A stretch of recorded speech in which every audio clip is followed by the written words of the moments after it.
Ассалаумағалейкум құрметті көрермендер, сіздер бүгін бізде қонақта подкастын тамашалап отырсыздар. Білеміз, сіздер өте көп ұзақ уақыт күттіңіздер. Шамамен 8 ай уақыт болыпты бұл шығарылмағалы.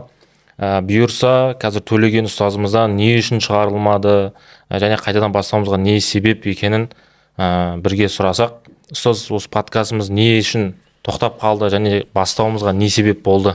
Көрермендерге айтып жіберсеңіз. Бисмиллахир-рахманир-рахим, алхамдулиллах, вассалату вассаламу аля сайидина ва хабибина ва маулана Мухаммад саллаллаху та'ala алейхи маджмаин.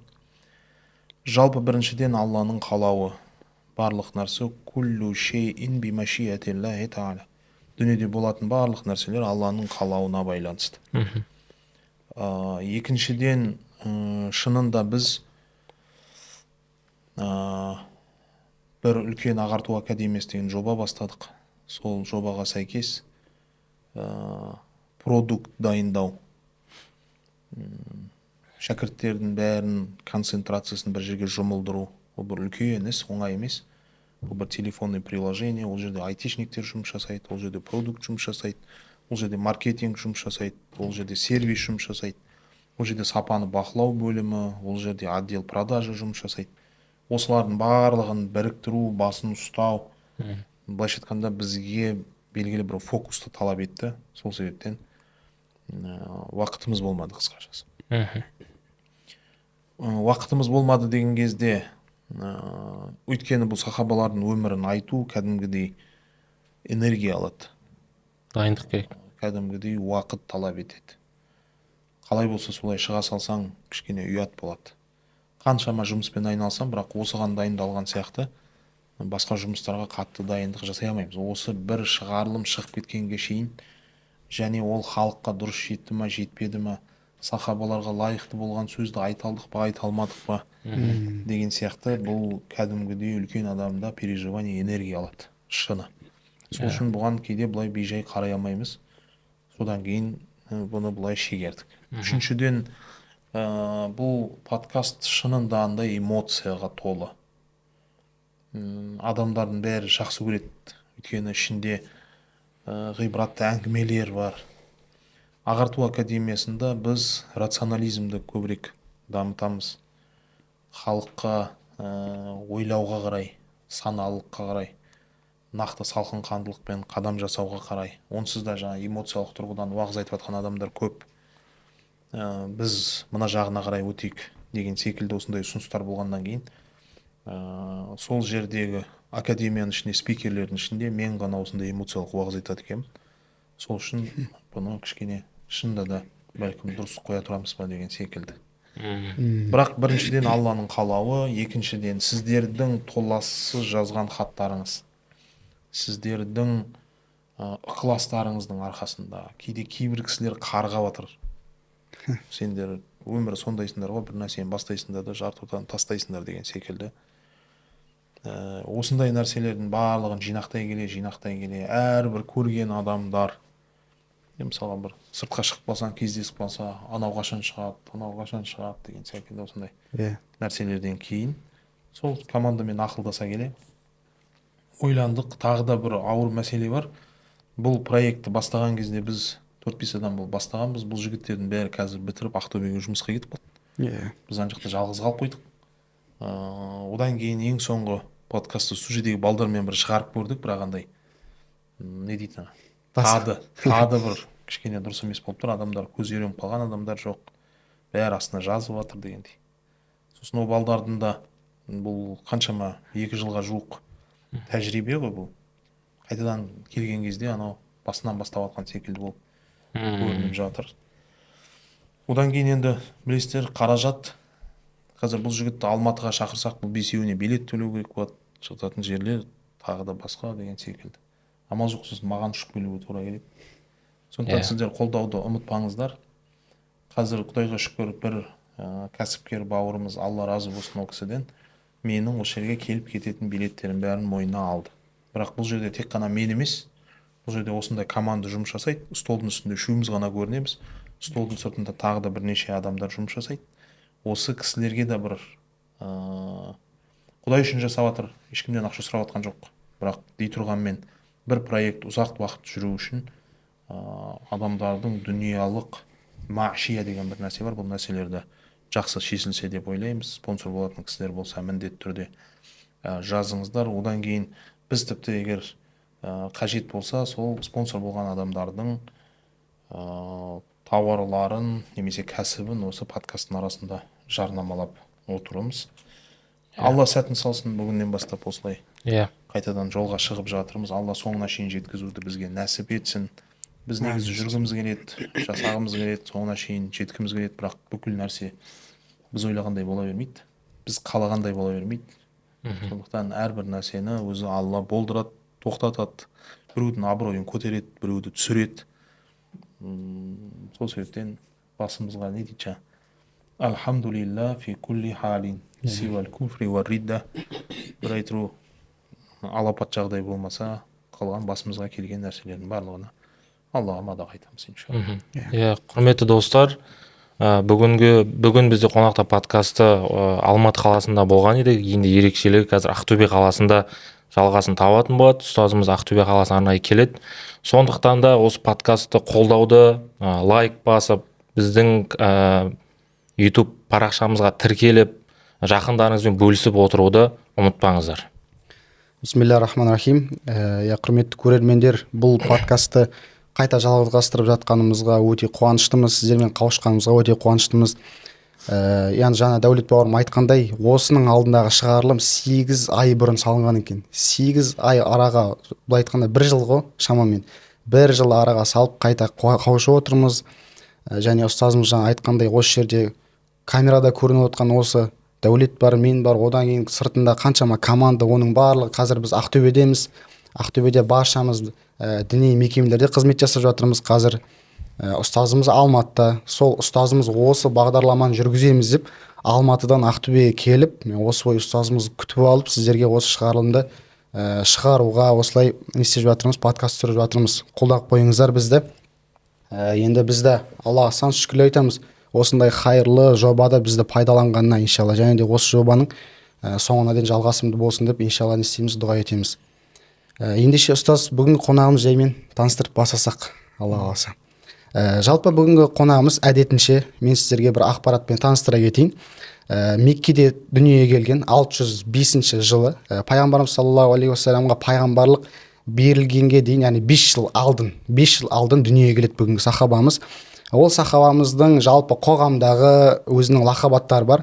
Мысалы Аз-Захра деген танымал лақабаттар бар. Мысалы ол кісінің жүзінен сондай бір нұр шашып тұратын болған, содан Аз-Захра деген оның лақабат айтылған. Одан бөлек Умму Абиха, яғни әкесінің анасы деген лақабат айтылған. Неге? Өйткені әкесінің жаңағыдай жұбайы қайтыс болып, сондай қиыншылық тап болған кезде үнемі әкесінің қасында, сондай бір қиыншылықта демеу болып қасында көмекпен жүргеннен кейін, яғни Умму Абиха деп та лақабатпен аталып кеткен. Енді ол кісінің келесі нелерін айтсам, сіздер бірден тауып қоясыздар. Ол кісінің несі күйеуі, жұбайы Али ибн Аби Талиб радиаллаху анху, ол кісінің балалары болған, 5 баласы болған. Сіздер білетін, баршаңыз білетін Хасан мен Хусейн, және одан бөлек Мухсин деген ұлдары болған. Мухсин деген ұлы жастайынан шетінеп кеткен, одан бөлек Зейнеп пен Умму Кульсум деген қыз болған. Бұл кісінің әкесі Мұхаммад Мұстафа саллаллаху алейхи уассалам пайғамбарымыз өз әкесі болған, және анасы Хадиша бинт Хуайлид. Бұл сахабамызды енді толықтай қазір ұстазымыз таныстырып кетеді. Және Медина қаласында 632 жылы хижридің дүниеден өтеді.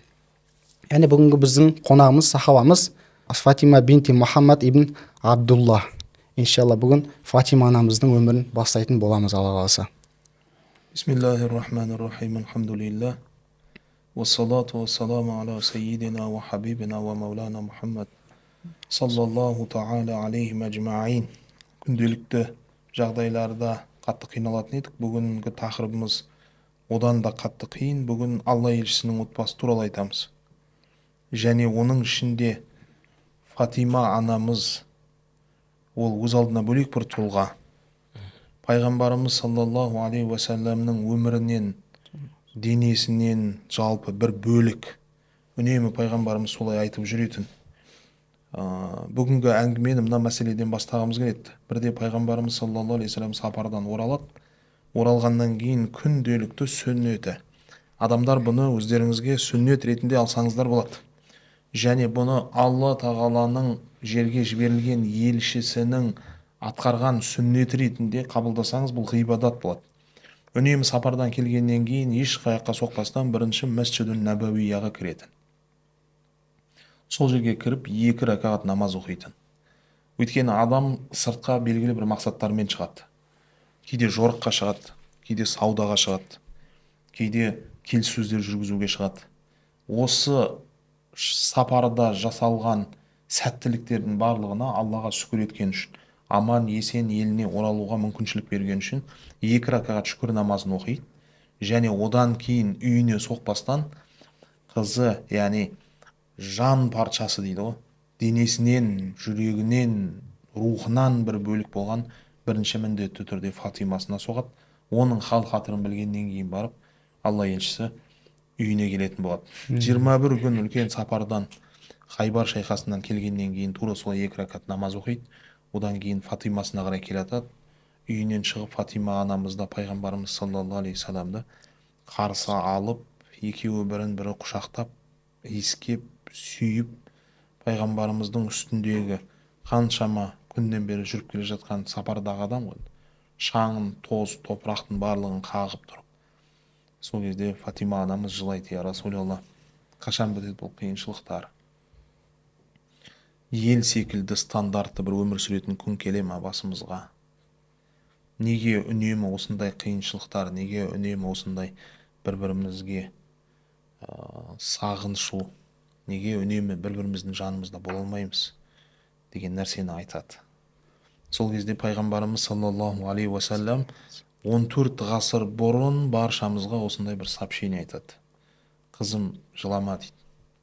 Жақында Алла тағала барлық жүннен немесе мақтадан жасалған шатырларға, немесе кешектен, немесе қыстан, яғни қам ретінде басып жасаған кесектерден, немесе отқа қыздырылып жасаған кірпіштерден салынған үйлердің барлығына, егер қаласа зилла, қаласа айзаменен барлығының үйіне инша Алла әкеңнің атын және Алла өзінің атын кіргізетін болады. Яғни бұл не деген сөз? Ислам шартарапқа тарайды. Бүкіл әлем ислам дінін мойындайды. Естімеген құлақтар қалмайды, көрмеген көздер қалмайды. Тек қана араб жазирасында болып жатқан мұғжизаларды емес, бүкіл дүниеге есік ашылады деген жаңа не дейді, хабарламаны 14 ғасыр бұрын пайғамбарымыз саллаллаху алейхи вассалам бізге жіберді. Және біз де бұны иншалла біздің топырағымызға да бір зилламен емес, бір айзамен, кәдімгідей махаббатпен. Білесіздер, мына топыраққа Қытайлар менен арабтардың арасындағы талас шайқасынан біз екі ортада нейтральный территорияда өмір сүрген адам ретінде, болмаса сол Қытайлардың дінін, буддизмді немесе конфуцизмді таңдасақ та болатын еді. Бірақ біз не істедік?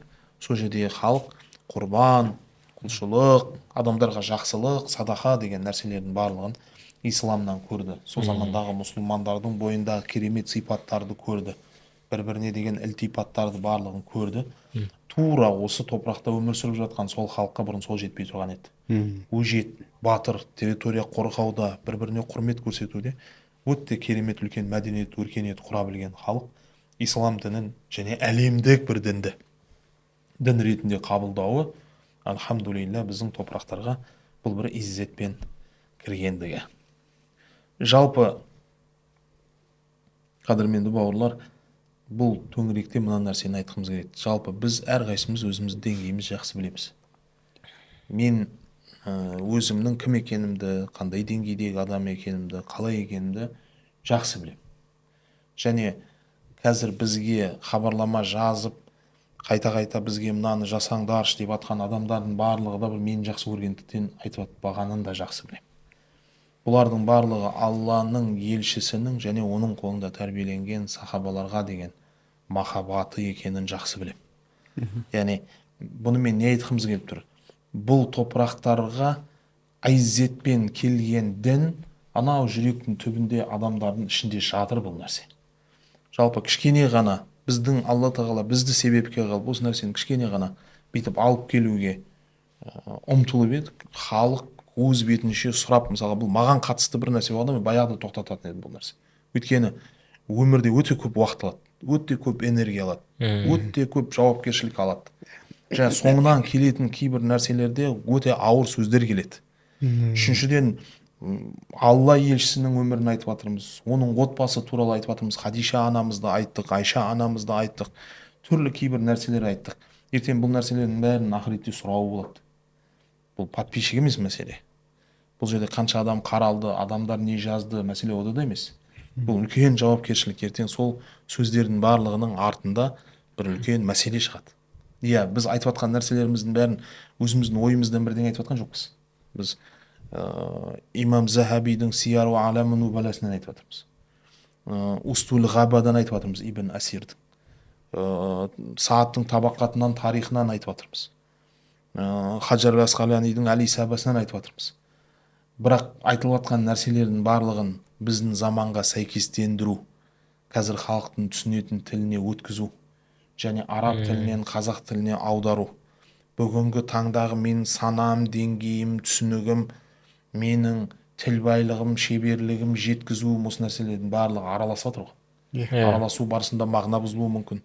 Араласу барысында қателіктер болуы мүмкін, тіл сүрінгендіктер болуы мүмкін. Риуаяттары әртүрлі. Бір кітапта бір адамның басына берілген риуаяттар неше түрлі сахабаның басынан өтеді. Яғни адамдар оны түсінбеуі мүмкін. Кейде бір оқиға мынаның да басынан өтеді, мынаның да басынан өтеді. Бір жерде 53 мұхаджир көшіп келді дейді, бір жерде 83 мұхаджир көшіп келді дейді, бір жерде 93 мұхаджир көшіп келді дейді. Бір жерде 34 рет айтты дейді, бір жерде 25 рет айтты дейді. Мысалы Джабир ибн Абдулла, мен жалғыз сахабамын, пайғамбар үстіне истихбар айтқан 25 рет. 25 рет емес, неше түрлі рақамдар бар ол жерде. Әрбір кітаптарда әртүрлі өтеді. Осы нәрселердің барлығы кейде адамды шатастыруы мүмкін. Шынында біздің көңіл күйімізге де байланысты болуы мүмкін. Дұрыс тұра алдық, дұрыс көңіл күйде бола алдық. Самолеттен ұшып келе сала Фатима анамыздың өмірін айту қаншалықты дұрыс, қаншалықты моралімізге сәйкес, қаншалықты темпераментімізге келеді деген секілді мәселелер бар. Бірақ халықтың ықыласы, халықтың бұл сахабаларға деген, бұл Алла елшісіне деген, бұлардың заманына деген сондай бір махаббаты бар. Осы махаббаттың арқасында біз шамамыз келгенше өзіміздің де абыройымызды көтеріп жатырмыз. Халықтың ортасында, Алланың алдында бәлкім абыройымыз көтерілер, иншалла, соны сұраймыз. Бәлкім Алла алдында абыройымыз түсер, бәлкім азапқа душар болармыз. Бірақ әрбір қадам әркім жауапкершілікпен жасайды, иншалла. Біз Хадиша анамыздың өмірін айтып жатқан кезде ханымдардың сұлтаны деген бір тақырыпты сол жерде ашқан болатынбыз. Ханымдардың сұлтандары деген пайғамбарымыз саллаллаху алейхи вассалам айтты. Перғауынның әйелі Асия төрт үлкен есімнен хабар берді. Исаның анасы Мариям, Хуайлидтің қызы Хатижа және Мұхаммед саллаллаху алейхи вассаламның қызы Фатима. Яғни бүгінгі тақырыбымызды пайғамбарымыз саллаллаху алейхи вассаламның өзі ханымдардың сұлтаны деген үлкен анамыздан ашамыз. Алла бізге жеңілдік берсін. Иншалла бүгін Фатима анамыздың өмірін шамамыз келгенше ғибратты ақпараттар айтуға тырысамыз. Ақпарат өте көп. Сол ақпараттардың ішінен таңдап бүгінгі таңдағы біздің проблемаларымыз неде? Сол жерде бізге жол көрсететін, сол жерде бізге бір бастау болатын, сол кезде бізге бір хидаят ұсынатын осындай бір жерлерді шамамыз келгенше таңдауға тырыстық. Алла жақсылыққа жорысын, иншалла. Фатима анамыз туралы пайғамбарымыз былай дейді. Фатима менен бір бөлік, немесе бір парша.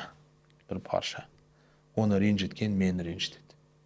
Оны жақсы көрген мені жақсы көреді. Егер ол парша бір бүтіннен болса, яғни парша деген сөз не? Бір бөлік. Бір нәрседен бірдеңе бөлінді десек, микрофоннан кішкентай бір бөлік бөлінді десек, яғни бұның асылы микрофон негізі. Бөлінген осы нәрсе ғой. Егер бір бөлшек ол бүтіннен тұрады дейтін болсақ, ол бүтін пайғамбарымыз саллаллаху алейхи вассалам өзін айтып жатыр. Бүгін мен жихатин, яғни бір бағыттан пайғамбардың өмірін айтамыз.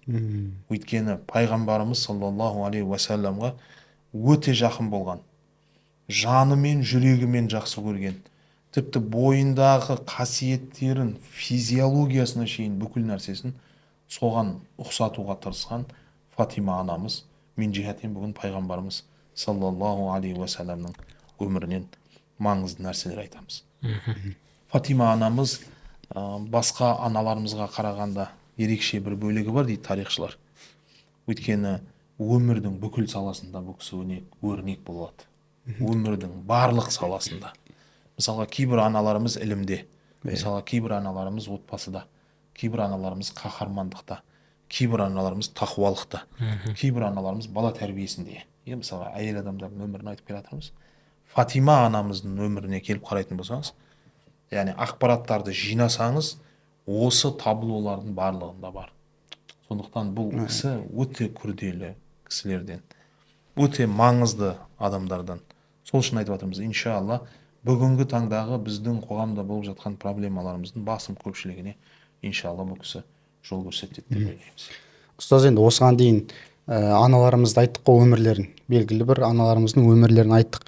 Кез келген анамыздың өмірін алсақ, оның жаңа сіз айтқандай әрқайсысының өзінің бір ерекшелігі бар. Біреу ілімді ерекше, біреу тақуалықта ерекше деген секілді. Жаңа сіз айтып отырсыз да, Фатима анамыз барлық нәрседе ерекше, барлық нәрсені қамтиды. Енді біз ол аналарымызды айтқан кезде соның өзінде біз сыйғыза алмайтынбыз подкастқа. Бір несін айтқанның өзінде. Фатима анамызды енді қалай ол барлық несін айтамыз? Ілімде, тақуалығында біз соны бір реттеп алсақ қазір қай нәрсесін айтамыз? Былай ойлап отырмын. Бұны бір тарапқа қарай бөліп шығару кішкене қиындау. Сол себептен негізгі басшылық ретінде мына нәрсені айтсақ, әкесінің қызы болған Фатима. Яғни бинте абиха, жоғарыда өзің айтқан сияқты. Алидің жұбайы Фатима. Жұбай болу бүгінгі таңда ең үлкен мәселе. Соңғы 2,5 жылда отбасына байланысты мәселелермен айналсам, неше түрлі жағдайларды көріп жатырмыз. Неше түрлі мүмкіншіліктерді, артықшылықтарды, кемшіліктерді, тіпті адамның ақыл сенгісіз кейбір нәрселердің барлығын естіп жатырмыз. Осыған қатысты айтсақ, үмметтің анасы Фатима деген тақырыпта қысқаша бір нәрсе айтсақ, шынында бала қалай тәрбиелейміз деген секілді. Фатима анамыз тек бала тәрбиелемеген, Фатима анамыз үмметті тәрбиелеген. Қазір ол кісінің тәрбиелеген балаларының үмметке қандай әсер болған туралы қысқаша иншалла айтамыз. Ілімнің қайнар бұлағы болған Фатима. Тіпті ол кісі дүниеден өтіп баратқан кездің өзінде бүкіл әлемге дүниеден қалай тәртіппен өту керек екенді үйретіп кеткен адам. Енді дүниеден өту деген сөз біз бұл жерде өлім насихаттау үшін келіп отқан жоқпыз. Әлбетте өлгенге қарағанда тірі адам абзал, тірі адам көбірек жақсылық жасайды, тірі адам тағы да сауапты көбірек жинайды, тірі адам тағы да Рамазанмен кездеседі, қадір түнімен кездеседі. Алланың жер бетіне берілген мүмкіншіліктерін тағы да көбірек жақсы көреді, жақсылықтарға ұмтылады. Сол себептен тіршілік жайында айтамыз. Негізгі басым мәселелерді осы 4 нәрсе: әкесінің қызы, Алидің жұбайы, үмметтің анасы және ілімнің қайнар бұлағы деген нәрселерден. Бірақ бұлай бетінен поверхностьте бүгінгі таңда бізге керек нәрселерді алсақ па деген нәрсені осылай жоспарлап отырмыз. Әрқайсысына терең кірсек, әрқайсысы бір подкаст болады негізі. Енді ұстаз, әкесінің қызы деп бастап отырмық қой. Сол жерде жаңа лақабатының арасында айттық. Умму абиха деген лақабаты болған. Әкесінің анасы деген. Былай қарасақ, пайғамбарымыз саллаллаху алейхи уассалам 4 қызы болған. Зейнеп, Руқая, Умму Күлсім және Фатима. Осы жерде неге Фатима деп айтып тұр да? Әкесінің қызы. Жалғыз қызы ма? Фатимаға, жалғыз қызы ма деген сияқты. Маған да қызық. Пайғамбарымыз 4 қызы болған да.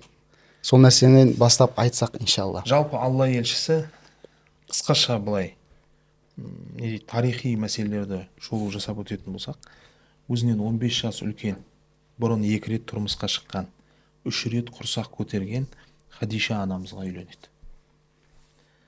Хадиша анамызбен бірге 15 жыл пайғамбарлықтан бұрын және 10 жыл пайғамбарлықтан кейін бас аяғы 25 жыл бірге өмір сүреді. Және сол 25 жылдық отандасуында екеуінің арасынан 4 қыз, 2 ұл перзенті Алла нәсіп етеді. Одан кейін барып 3-ші пайғамбарымыздың тағы да ұлы пайда болады, ол басқа Мариям деген анамыздан Ибрахим деген ұлы дүниеге келеді.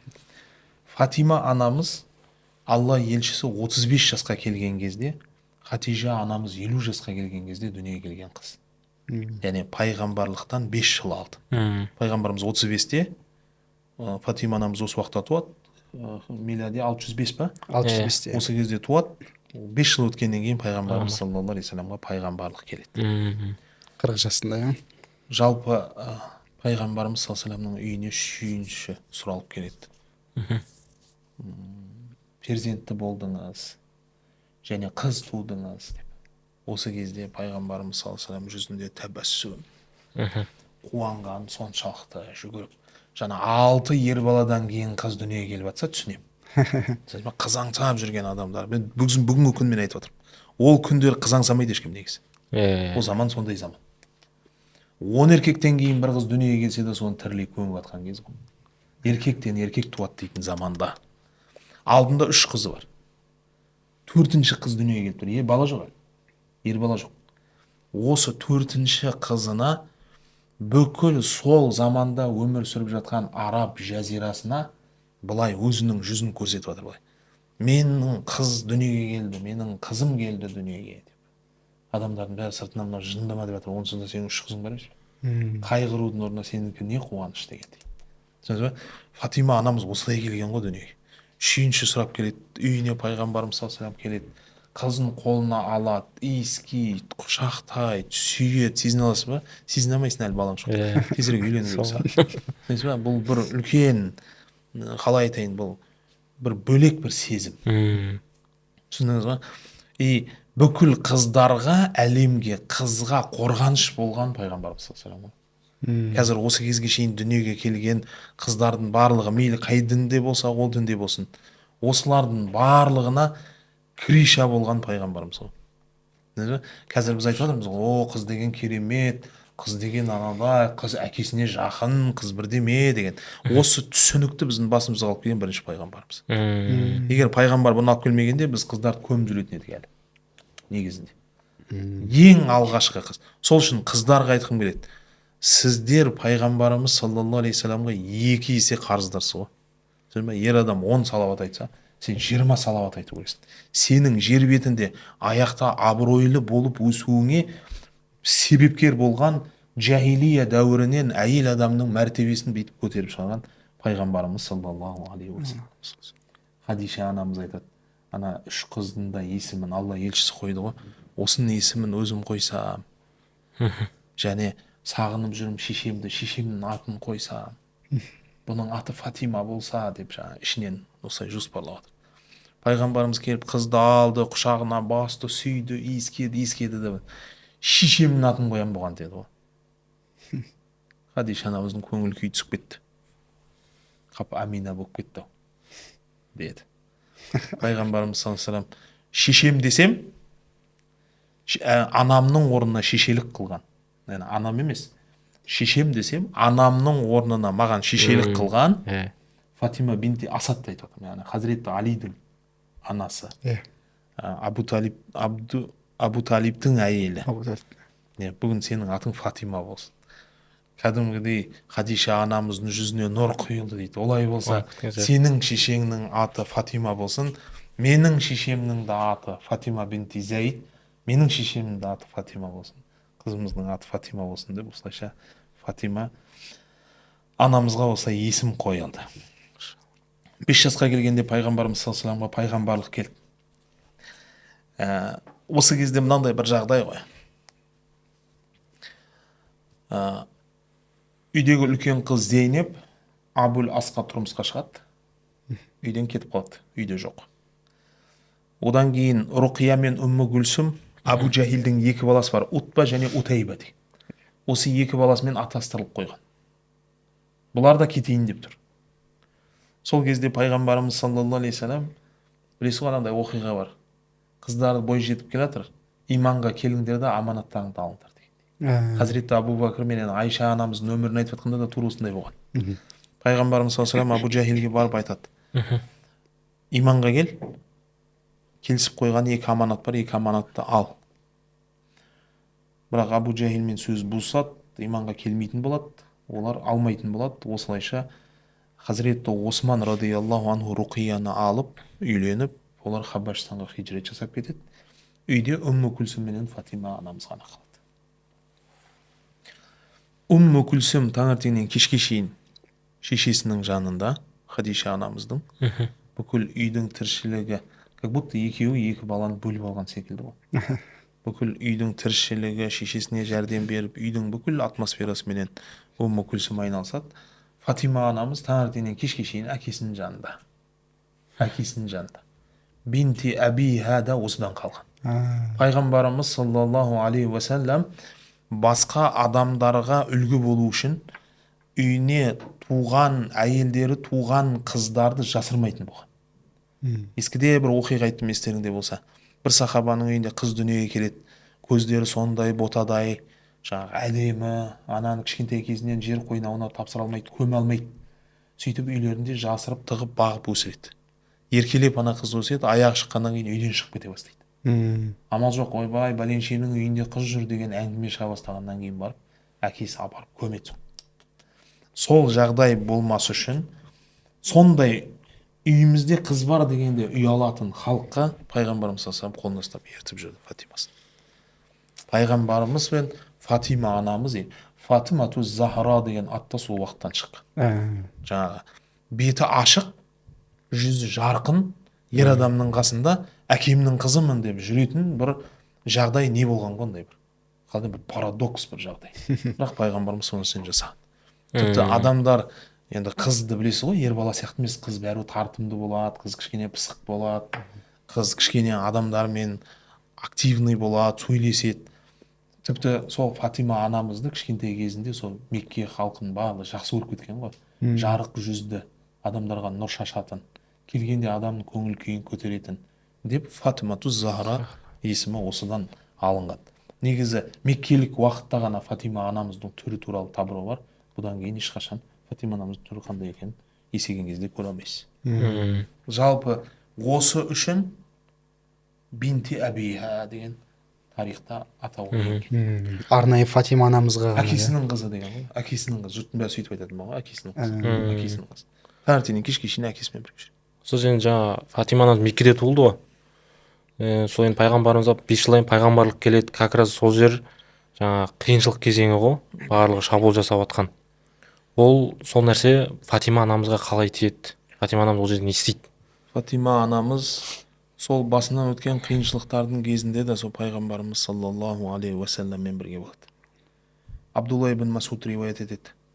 Қағбаның ауласына келіп, пайғамбарымыз саллаллаху алейхи жалғыз өзі ғана намаз оқиды, қалғандарымыз намаз оқуға шамамыз жетпейді.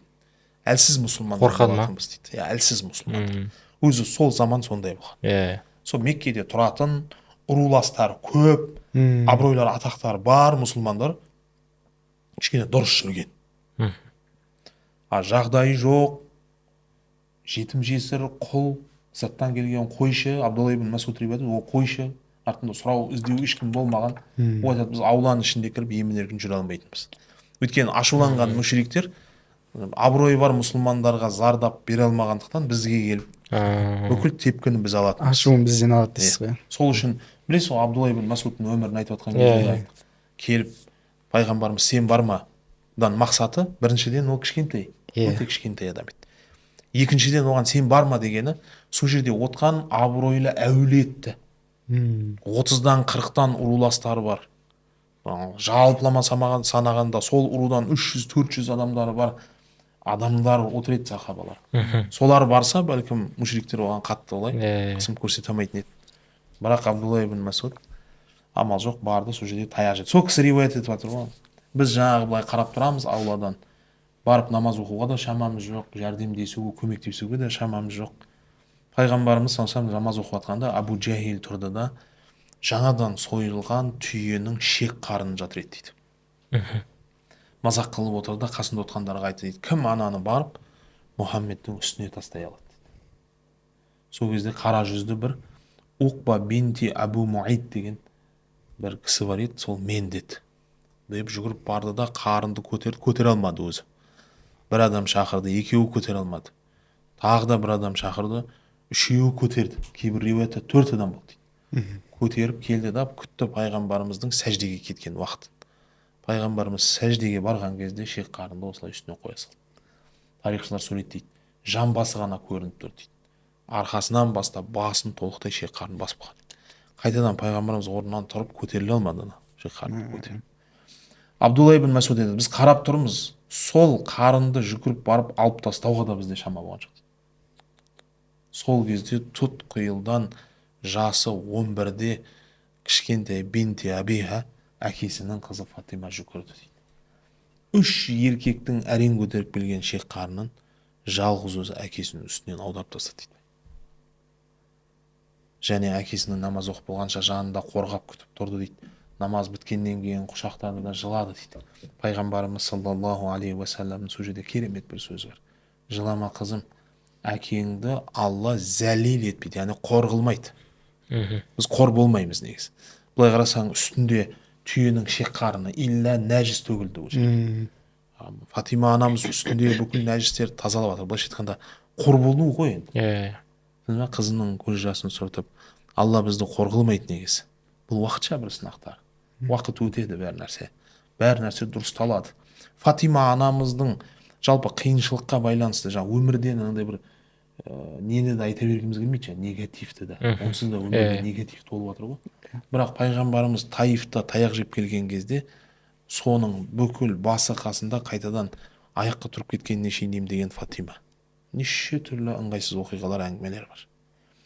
Пайғамбарымыз саллаллаху алейхи уассалам, яғни бүкіл жан дүниесінің егесі деп айтамыз ба, қалай айтамыз? Өмірінің мәні болған Хадишасы дүниеден өтіп кеткенде, одан кейін Абу Талибтің қайтыс болуы, бұл оқиғалар пайғамбарымыз саллаллаху алейхи қатты қинап жіберді. Шамамен 1 жылдай пайғамбарымыз саллаллаху алейхи депрессияға түсіп кетті. Сөйлесе алмай қалды ешкім. Қабылдамай қойды ешкімді.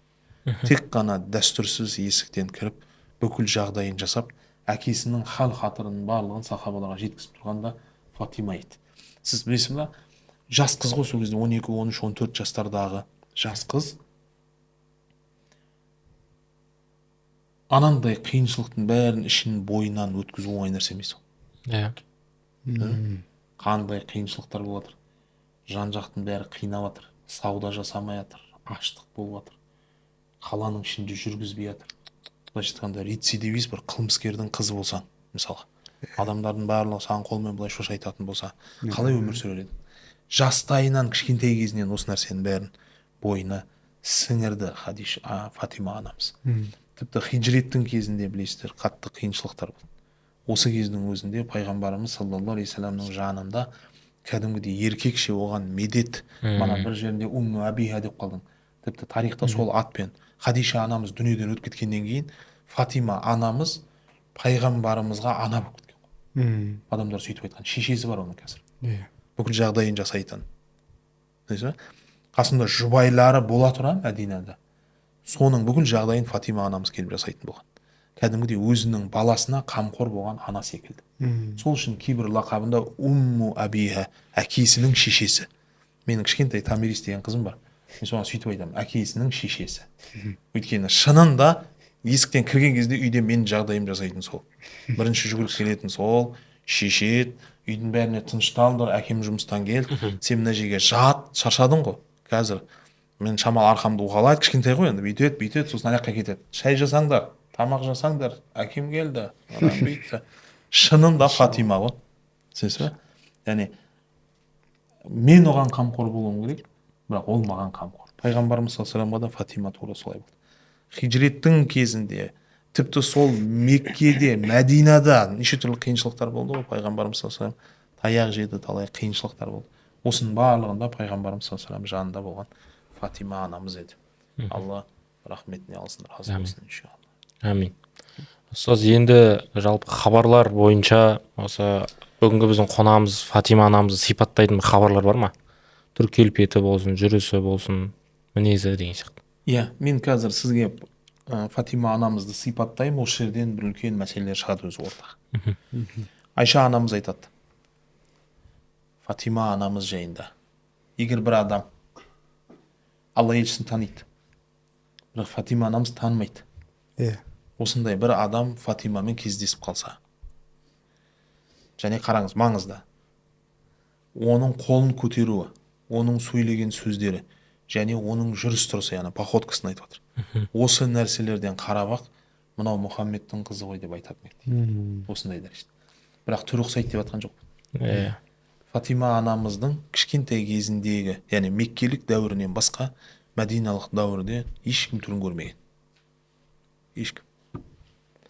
Фатима анамыздың түрі туралы, мінезі туралы бар оқиғалар бар, жүрісі туралы бар. Міне екінші хадис. Егер бір адам түнде жүріп келе жатқанда алдында кетіп бара жатқан артынан көрсе, ей Мұхаммед деп айқайлайды дейді. Жүрісіне дейін бірде дейсіз ғой. Походкасына шейін, қолдарын көтеруіне шейін, сөйлеуіне шейін, қимылдарына шейін. Тарих осымен суреттеп жатыр хадистер. Осынысымен. Түрі, мұрны, көзі деп жатқан жоқ. Беті деп жатқан жоқ. Тіпті осындай жаңағы, енді бұл пайғамбардың отбасына арналған тән нәрселер, жүзін көрмеген адамның өзі іс қимылынан оның Алла елшісінің қызы екенін бірден біледі. Бір күні Мәдинаның көшіп келгенде шамамен жасы 17 жаста еді. Мешіттің құрылысы біткеннен кейін пайғамбарымыз мешіттің ішіне, білесіздер, өзінің худжра саадатын салдырды. Екі бөлме дейді. Бірақ мына риуаяттан үшінші нәрсені көріп жатырмыз. Негізі асылында тарихтың бәрін екі бөлме. Бірінші бөлмесі Сауда анамызға, екінші бөлмесі Айша анамызға. Соның артында тағы да бір кішкентай бөлме болған екен. Умму Күлсім мен Фатимаға арналған кішкентай бір бөлме. Фатима анамыз жалпы сол жерде өмір сүрген. Мәдинаға келгеннен кейін Муахат оқиғасы, біз бұны үнемі айтамыз әрбір сахабаның өмірінен. Мақризидің берген есебі бойынша 93 мұхаджир мен 93 ансарлықты пайғамбарымыз саллаллаху алейхи бір-біріне бауыр қылады. Комфортна өмір сүрулері үшін. Дәстүрсіз бір-біріменен жүріп тұра алу үшін, бір-біріне жәрдем берулері үшін. Осы кезде екі әйел бар. Истисна, исключение болған екі әйел. Үшінші бір әйел жоқ негізі. Екі әйелді де тура не істеген? Пайғамбарымыз саллаллаху алейхи осылай бауырластырған. Біріншісі Абу Бәкірдің қызы Айшаны Умму Аюб, Аюб әл-Ансаридің анасымен, Аюб әл-Ансаридің әйелімен бауырластырған. Неге? Өйткені пайғамбарымыз саллаллаху алейхи бірінші сол кісінің үйінде тұрады ғой, білесіз. Мешіттің құрылысы біткенге шейін 6-7 ай пайғамбарымыз Аюб әл-Ансаридің үйінде тұрады. Сол үшін екеуінің арасында дәстүрсіз емін-еркін бауырластық болсын, қарым-қатынас болсын деген мақсатта не істейді? Екеуінің арасын бір-біріне бауырластырады. Бұлар бір-біріне бауыр болып өседі. Тура сол сияқты Фатимасы. Пайғамбарымыз саллаллаху алейхи өзінің Фатимасын Анас ибн Маликтің анасы, немесе Абу Талха ибн Сахл деген сахабаның жұбайы Умму Сулейм деген аты керемет танымал. Осы анамызбен екеуін пайғамбарымыз саллаллаху алейхи бауырластырады. Яғни бауырлық, яғни адамдармен қарым-қатынастағы сипаты. Пайғамбарымыз саллаллаху алейхи Ухуд шайқасына 15 әйелді қатыстырады. 15. Ухуд, білесіңіз, Мәдинаның жанында болған бір шайқас. Бұл шайқаста бұл кісілер жараланғандарды емдеу үшін, оқ-дәрілер тасу үшін, жаңағы осындай әйел адамға тән не жұмыс болса, сол нәрселер жасау үшін. Соның ішінде өзінің туған қызы Фатима анамыз тура осы жерге Ухуд шайқасына қатысады. Әкесінің жараланғанын естіп жүгіріп келді дейді жанына. Бетінен ағып жатқан қанды көрді. Хазіреті Алиге айтты, жүгір су әкел деді. Қалқанын былай теріс айналдырып, Али су алып келді дейді. Әлгі сумен беттің қанын жуып тоқтатуға тырысты, бірақ қан тоқтамады. Одан кейін бірдеңені өртеді, қысыр дейді тарапшада. Ана қысырды алып өртеп бетін күйдірді пайғамбарымыз. Одан кейін барып қан тоқтады. Одан кейін бұрылып пайғамбарымыз саллаллаху алейхи уассаламның жүзінің қанын тоқтатқаннан кейін Хазіреті Алиге бұрылып, осы оқ ұшып келе жатқанда сенің кеудең қайда еді деп жатыр. Қайда еді? Сендер қайдасыңдар? Асылында пайғамбарды қорғау бұл бірінші мәселе. Қазір кішкене оқ жоғарға тигенде, пайғамбардан айырылғанда, осы кезде тірі сахабаның бәрі күнәһар болатын едік. Сен қайдасың? Басқасы ладно. Сен бауырым, жаным, қызын беріп, ойба аст-үстіңе түсіп, соғысқа келгенде мен жаңағы не ерлік көрсетем деп кейде ұмытып кетесіңдер ма бәр нәрсені. Кәдімгідей Фатима анамыздың ренжісі бар. Даже осы ренжішті былай Хазіреті Алиге жәрдем беріп көмектесу үшін пайғамбарымыз саллаллаху алейхи өзі айтып жатыр. ашуланып тұрған көрініп тұр ғой енді бетінен. Сосын айтады: Али, көрдің ба Абдулла ибн Жашты, Абу Дуджананы, Харис ибн Симманы, Зейд ибн Сәкинаны. Бұлардың бәрі Ухудтың шәһидтері.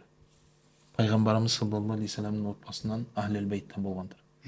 Солардың шайқасқанын көрдің ба қалай? Керемет, бәрі сен сияқты шайқасты деп жатыр ана Фатима анамыздың алдында көзін шайтып отыр. кішкене абыройын көтеріп анау ренжімесін. Мен оған ренжіп жатқан жоқпын, ол жақсы шайқасты деген нәрсесін айтып жатыр. Осы сөзден кейін кішкене Фатима анамыз басылды. Одан кейін пайғамбарымыз саллаллаху алейхи вассалам қылышын берді да, мына қылышты тазала деді Фатима. Қылышты алып кетіп деді. Али да жыбырлап қылышты тазалады. Ана бұрылды да айтты: ешбір нәрсеге қатысы жоқ қылышты несін тазалайсың? Онсыз да тап-таза ол қылышты. Ол қылышта не бар деді. Пайғамбарымыз саллаллаху алейхи вассалам шақырып алды қызын, айтты: қызым, итаат. Қызым, итаат. Фатима анамыз Хазіреті Алидің да қылышын алып тазалады. Осы жерде қараңызшы, сіз мысалы пайғамбарымыз саллаллаху алейхи уассалам қаншалықты бір қиындық нәрселер төніп жатыр. Сол кезде Фатима анамыз үнемі қасында да, жастайынан кішкентай кезінен пайғамбарымыздың қасында жәрдемдесіп жүр. Бірақ керісінше Фатима анамызға сондай бір қиындық тап болған кезде пайғамбарымыз неге олай жәрдемдеспеді? Мысалы кейде соғыс болады, әрбір соғыста ғанимет бөлінеді, олжа бөлінген кезде пайғамбарымыз әрбір сахабаға таратады да бұны. Бірақ Фатима анамызға бұл нәрсені бермейді да. Ана қызметші сұрақ берген кезде бермей қалады. Неге көмектеспеді сол кезде? Хунейн шайқасынан 6000 тұтқын түседі. 6000 тұтқын. Жалпы Фатима анамыздың ауырып жүрген кезі. Ол кісі әйел адамдарға сабақ береді, бала шағасын тәрбиелейді, күйеуіне қарайды, үйдің тазалығы бар. Осының қиналып жүргенін көріп, Хазіреті Али келіп айтады ғой: әкеңе бар, қазір өте көп ғанимет түсті, өте көп құл түсті, күң түсті. Өзіңе бір қызметші сұрап ал. Ана жерде дәстүрсіз сұрағандардың бәрі екеуден үшеуден алып жатыр. Саған иллә береді деп жатыр ғой бар. Сосын ойында ештеңе жоқ, ол кісі де қуанып келеді, Алла Расулының үйіне келеді. Үйіне келсе, пайғамбарымыз саллаллаху алейхи вассалам жоқ. Айша анамыз сол екеуі кішкене отырады да: мен кетейін дейді. Неге келдің? Айтады: осындай көп қызметшілер күң түсіпті, өзіме бір қызметші алайын деген. Сосын айтады: жақсы дейді, Алла елшісі келсін, міндетті түрде хабарын айтам деп, сонымен үйіне қайтып кетеді. Сол кеш болды дейді, ымырт үйірілді, бәріміз жатып қалған уақытта есік қағылды дейді. Біз төсекке жатып қойғанбыз уже. Сосын тұрып жатыр едік, пайғамбарымыз кіріп келді: тұрмаңдар деді, жата беріңдер деді. Келді да екеуміздің ортамызға жатты дейді. Тақай беріп жатсыз ба? Оң жағында Фатима, сол жағында Али, екеуміздің ортамызға келді да осылай Алла елшісі жатыр осы. Тіпті Фатима анамыз риуаят етіп жатыр: аяғы менің аяғыма тиді, әкемнің мұп-мұздай аяғы тоңып қалыпты. Осындай дәрежеде бізге жап-жақын жатты. Сосын келді да Алла елшісінің біздің үйге келген кезде айтатын бір ғана уағызы бар дейді. Ол уағыз итаат деп аталады. Аллаға итаат етіңдер деп әңгіме бастады дейді жатып. Және оның Алланың Расуліне итаат етіңдер. Ол бірдеңе айтса босқа айтпайды. Яғни өзінен айтпайды ол. Уахи айтады тек қана. Деді да, және не деді? Жұбайларыңызға итаат етіңіздер деген нәрселерді әңгімені бастады. Жалпы. Сосын айтты: қызым, бүгін күндіз үйге келіпсің, өзіңе бір қызметші қалапсың. Бірақ айтып жатыр: ренжіме, мен саған қызметші бере алмаймын негізі.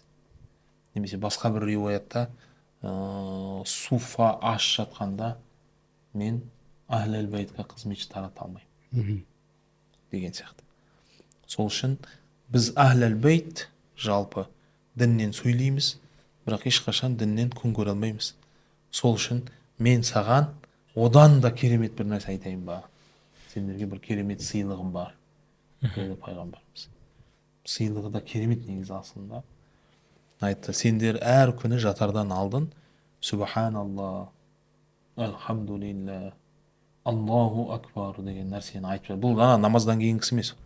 Құдан намазын оқпағаннан ол емес. Ол таспих өз алдында. Бұл тура төсекке былай көрпені жамылып жатардан алдын. Бұл сүннет. осы нәрсені жасасаң, онда саған Хунайннан түскен 2 қызметшіден де хайырлырақ бір керемет бұл дүние, осы нәрсені ал деп отыр. Пайғамбарымыз саллаллаху алейхи саламның бұл берген сыйлығын Хазіреті Али да алды, Хазіреті Фатима анамыз да алды, айтып жатыр. Уаллахи, бұл күннен кейін шаршағанымды ұмыттым дейді. Бұл күннен кейін шынында өмір маған жеңіл келе бастады. Сіз мына жерде ше, негізі жаңағы Фатима анамыз материалдық нәрсе сұрап тұр ғой. Неге пайғамбар былай сөз күйінде берді деймін, да? Сөз ол не Мүмкін әңгімеңіз бір-біріне жараспай қалды ғой. материалдық нәрсе сұрап тұр ғой, көмекші Жалпы бір. адамда 2 түрлі қарын болады екен. 2 түрлі Қарын? қарын. Сол қарынды тойдырамыз біз. Бірінші қарынымыз бұл кәдімгі физиологиялық тұрғыда қарынымыз. Біз бұл қарынды жақсы тойдырып жүрміз. Көріп тұрсыз ба? Түрімізден көрініп тұр. Оған жақсы жұмыс жасап жатырмыз. Бұда ешбір мәселе жоқ, оны әдемі тойдырамыз. Екінші бір қарын бар, бұл рухани бір қарын деп айтады. Бұл қарын тек қана сөздермен тояды. Сөздермен. Кейде адам былай ойлайды. Бір сөз физиологиялық тұрғыдан маған әсер ете ме? Бір сөз физиологиялық тұрғыдан маған әсер етпеуі мүмкін. Сөз ол. Сөз санам әсер етуі мүмкін. Менің қолыма не әсер етуі мүмкін. Неге джихадқа шыққанда Аллаху акбар деп айқайлайды адамдар? Неге? Ол сөз ол. Ол сөз. Бірақ ол сөз екінші қарынымыз. оның физиологиялық тұрғыдан күшеюіне себеп болады. Түсіндіңіз бе? Мына жерде адамдардың бәрі осыншама свет құртып, осыншама мынаның өзі бәленбай мың тұрады, мынаның осының бәрін жинап әкеліп, осы жерге бәріміздің басымызды біріктіріп тұрған нәрсе не? Сол рухымыздың аштығы ғой. Қаншама мыңдаған, 10 мыңдаған, 20 мыңдаған, 30 мыңдаған, 40 мыңдаған адамдардың барлығының жазбайсыңдар ма деп айқайлап жатуының мақсаты не? Біз жазғанда ешкім байып кетіп жатқан жоқ. Немесе біз жазғанда қарын тойып кетіп жатқан жоқ ешкім. Бірақ бұл рухани аштық, рухани тойдырады адамды. Адамның рухы тоқ болса, мына физиологиялық тұрғыда тоқтық оның қасында әшейін нәрсе. Өйткені керісінше адам қатты ерекше тамаққа тойып кетсе, рухы құлайды керісінше. Керісінше адам ұйқы басады, албасты басады, аурулар. Ана Шымкентте бір емделетін жерде жазып қойып дейді. Адам не дейді, аштан өлмейді, астан өледі деп. Біз ас жегеннен өледі екенбіз. Негізі былай күшті реклама жасаймыз да, ас жеу керек. Өйткені жеу керек, ол энергия береді деп.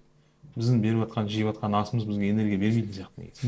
Керісінше метаболизмнің бүкіл тесіктерінің бәрін әбден бітейтін сияқты. Сол себептен адамға рухани нәрсе, яғни сөз бұл өте маңызды нәрсе. Сөз. Пайғамбарымыз саллаллаху алейхи салам құрбан болайын. Ешбір нәрсе жоқ қой, қолында сөзден басқа не береді? Бүкіл сол сөзбен бүкіл әлемді өзгертпеді ма? Хазіреті Омар Хузейфаға бір қап алтын жіберді дейді. Хузейфа алды да, Омар екеуміздің артымыздан садақа етіңдер дейді. Сол кезде Омар көзіне жас алып жылады дейді. Осы бөлме толы Хузейфалар болса менде бүкіл шартарапқа шаптыратын едім. Бүкіл жер шарын бәрін Исламабадқа айналдыратын едім. Неге? Өйткені дүниені өзгерту үшін жіберілген адамдар болады. Оны ешқашан дүние өзгерте алмайды. Яғни қарын мәселесін айтып жатқан жоқпыз. Рух және сөз мәселесін айтып жатырмыз. Түсіндің бе? Хузейфа өз алдына бөлек адам болған. Алла тағала абадан разы болсын бұлар. Амин. Бұл таспихты тіпті бұл хадис қой енді. Бұл хадистің ғалымдар кейбір шархын жасайды екен. Шархын жасағанда зікір адамның жүрегін нұрландырады, денесін күшейтеді дейді. Зікір сатыңыздар отырып. Аллах, Аллах, Аллах, Аллах, Аллах. Былай қарап тұрсаң, не өзгертеді деп ойлауы мүмкін. Біріншіден адамның жүрегі нұрланады. Жүрек нұрланған кезде бүкіл организмге не береді? Күш қуат береді дейді. Бүкіл не дейді, денеміздегі бүкіл талшықтардың барлығына дұрыс қан жүгіреді. Дұрыс қан жүгіргенде ақылымыз, миымыз дұрыс ойлана бастайды. Ақ пен қараны оңай ажырататын деңгейге келеміз. Бүкіл жаман нәрселердің бәрінен ұзақ боламыз. Жақсы нәрселерге қарай ынтызар боламыз. Аяқ астынан қоғамда көрініп қалатын адам. Қоғам ұйықтап жатқан болуы мүмкін. Иә, біздің қоғамда сондай. Қазір жалқау адам бай, таңертеңнен кешке шейін еңбекқор адам кедей, солай ма? Дым басында миы жоқ адам бастық, басында миы бар адам жексұрын, ақиқатты адам айтатын адам қуылады, жалған өтірік әркімге ұнайтын әңгіме айтатын адамдардың бәрі мінберге шығады. Осындай заман ғой. Негізі оңайы өтірік айта беру, әркімге ұнайтын әңгіме айта беру емес па негізі? Неге сонда да кейбіреулер изгойда жүр, сыртта ақиқатты айтып? Өйткені адамның жүрегі нұрланған кезде физиология дұрысталады екен. Физиология дұрыстаған кезде адамның ойлау алгоритм жүйесі норма ретімен қалыпқа келеді екен. Қалыпқа келген кезде адам стандартный дұрыс ойлайтын адамға айналады. Дұрыс ойлайтын адам ешкімге керек жоқ. Мен қалағанша ойлау керек та бәрі. Мен қалай қалаймын солай. Мен қалағандай ойламайтын адамдардың бәрі маған кедергі адамдар, ол адамдарды қуумен айналысам, құртумен айналысам, көзін жуумен айналысам. Сондықтан зікір деген нәрсе жүректі тазалайды, жүректі нұрландырады. Жүрек нұрланса, онда не болады? Онда бүкіл жағдай дұрысталады. Саубан радиаллаху анху айтып отыр, пайғамбарымыз саллаллаху алейхи уассаламмен бір сапардан келдік. Әдетіндей пайғамбарымыз саллаллаху алейхи 2 ракат шүкір намазын оқыды. Одан кейін Фатимасын көруге кетті. Мен мешіттің ішінде қалдым дейді. Шамалдан кейін Фатимасының есігіне барды да, есіктен ілініп тұрған суреті бар бір пердені көрді. Бір шөбер екен де, әйел адам. Әйел. Сосын Хасан мен Хусейннің қолынан бір кішкентай 2 білезік көрді. Сапардан келіп, құшақтап, мауқын басатын Алла елшісі ана нәрселерді көрді да үйге кірмей бұрылып кетіп қалды. Пайғамбарымыз саллаллаху алейхи вассалам кетіп бара жатқанын Фатима анамыз көрді. Ойлады, неге бұлай жасады? Деді да дереу пердені жұлды. Пердені жұлып алып тастады.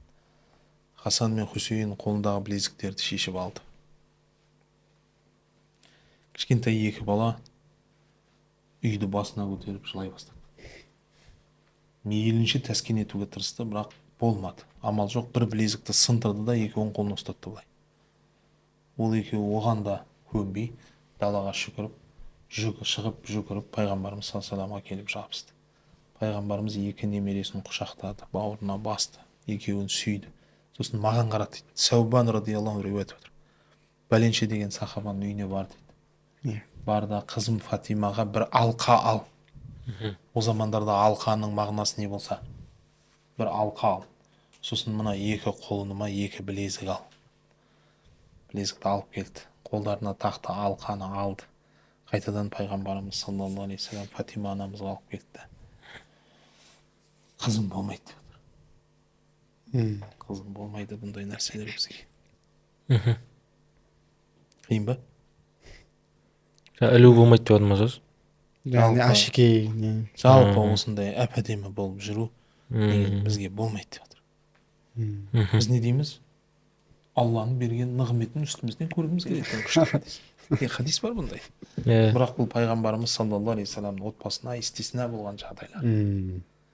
Не тұрамда тұрған? Бір перде алды, ілді, перде тұрамда тұрған? Алла ерсі айтыр, болмайды, мен кіре алмаймын ондай үйге. Менен ұзақтағыларың келсе, алар сол. Сіз неге жалпы осы подкастты да, мысалы қазір айтып отырмыз ғой, осыған дейінгі подкасттарда жалпы пайғамбар қалай өмірін айтамыз, сол жерде де мысалы басқа адамдарға болған нәрселер пайғамбарымыздың әулетіне, пайғамбарымызға болмайды да. Мысалы садақа деген секілді, мысалы хадия болса болады деген секілді. Осы тұста да пайғамбарымыздың әйелдері шағымданып келеді пайғамбарымызға. Басқа әйелдерге болады, неге бізге болмайды деген секілді. Осының сыры неде, хикметі неде? Неге пайғамбарымызда ерекшелік? Қаншама ғасыр өтті, қаншама ғасырлар өтсе де пайғамбарымыз саллаллаху алейхи уассаламға лайықты болған бір кәдімгі дәлелденген тұрғыда бір жала жаба алмайды ешкім. Пайғамбарымыз саллаллаху алейхи уассалам артының бәрін сипалап әдемілеп кеткен. Әйелдер айтылғанша қарамайсыз ба, сахаба әйелдердің жағдайы бізге қарағанда дұрысырақ. Сен бізге жағдай жасай алмасаң, неге алдың бізді деп келді ғой. Жағдай жаса бізге деп жатыр. Не келді? Ахзаб сүресінен сүре келді. Егер айт олар дүниенің қызыл жасыл нәрселерін қаласа, онда қолыңда не бар болса, соның бәрін бөліп берді, талақ қыл деді. Алла тағала саған олардан да хайырлысын нәсіп етеді. Әйелдер не деді? Дереу бізге керек жоқ дүниенің қызыл жасыл нәрсесі. Бізге ақыреттің маңызды. Егер қараңыз, пайғамбарымыз әрбір ғаниметтен мал алатын болса, әйел бала шағасының бәрін керемет қылып киіндіріп, әдемі қылып, кәдімгі патшаларға ұқсап тақтың үстінде отырып үлкен сарай салдыратын болса, ол сол өлгеннен кейін бір айдан кейін неше түрлі жердің үстін астын билеген патшалардың аты жер бетінен жойылып кеткен сияқты пайғамбардың да аты жер бетінен жойылатын еді негізі. Бұл пайғамбардың өзінің қалауымен, өзінің таңдауымен болып жатқан нәрсе емес қой. Аллаху субхана ва тағала айтып отыр, жер бетіне жіберілген пайғамбарлардың да несі бар, өзінің хад уа худуд, бір шекаралары бар. Сондықтан Алла тәрбиелегенде солай тәрбиелеген. Дүние деген нәрсені сен қызықтырма ғой. Өйткені дүние уақытша, біз бәріміз жақсы білеміз. Солай ма? Бүгін келе жатып жаңа телефонда көріп жатырмын, бір керемет әйел ауырып қалыпты. Асқазаннан рак болып больницаға түсіп. Ол жаңа мода саласында керемет болған, жеке самолеттермен ұшқан, үлкен сарайлары бар. Керемет, соны жаңағы больницамен салыстырып айтып жатыр. Мен барған жерімде 5 жұлдызды гостиницаларда жататын едім. Бірақ соны қазір больницаның темір көйкісіне ауыстырды. Менің гардеробыма кірсең, өзі сол мода саласында үлкен дизайнер, интерьер, там білмеймін және дейді айтады. Киім тігетін, сол салада керемет. Менің гардеробымда, ешкімнің гардеробында жоқ, теңдесі жоқ киімдер бар. Бірақ мен мынау больницаның берген қаншама зерттеулер, қаншама жүрген жерім айналасын бәрі керемет. Қазір 2 дәрігер таңертең кешке дейін мені зерттеу. Дүниенің керемет жерінен тамақ ішетін едім. Тамақ ішу былай тұрсын. Қазір күніне 2-3 тамшы ғана тамады. Былай тамақ ішалмайды. Беріп жатыр. Дүниеде біз білеміз бұл нәрселердің бәрі уақытша, өткінші. Бірақ сонда да алданамыз. Алдаймыз, өз-өзіміз жұбатамыз. Кәдімгідей біреуде болса бізде болмай қалса ренжиміз. Ренжіген былай тұрсын, көре алмай жүреміз ана біреуде бар. Сенікі емес қой вообще. Сонда да неге ол алады, ол соншама несі бар еді оның. Не деген сөз? Біз өлетінімізді ұмытамыз дүниеде. И шынында ана жалған деп айтамыз ғой. Жалған, қысқа, ғұмырда деген әдебиетімізде осындай сөздер бар, бірақ оған иман келтірмегенбіз біз. Біз ойлаймыз, мынау оригинал, мынау. Жалған емес бұл. Жалған деген сөз өтірік деген сөз. Мынау да өтірік, мынау да өтірік, мынау бәрі өтірік. Шамалдан кейін біздікі емес, болмайтын нәрсе. Уақытша пайдалануға берілген. Сезонный кроссовка сатып алып киіп лақтырып тастаған сияқты. Сол киімді кроссовка бұзылғанда лақтырған кезде ешқандай ішің ашымайды, быт шығып кеткен кроссовка. Жаңа болса ішің ашиды. Тура сол сияқты мыналардың бәрі уақытша пайдаланылатын нәрсе. Ол қалады, ертең қабірге көміледі үсті. Үстіне топырақ тастайды. Құрт құмырсқа келіп жейді. Бірақ соған дүниеде иман келтіріп аламыз. Ол керемет нәрсе деп ойлаймыз. Осы жерде мәңгі қалатын адам сияқты.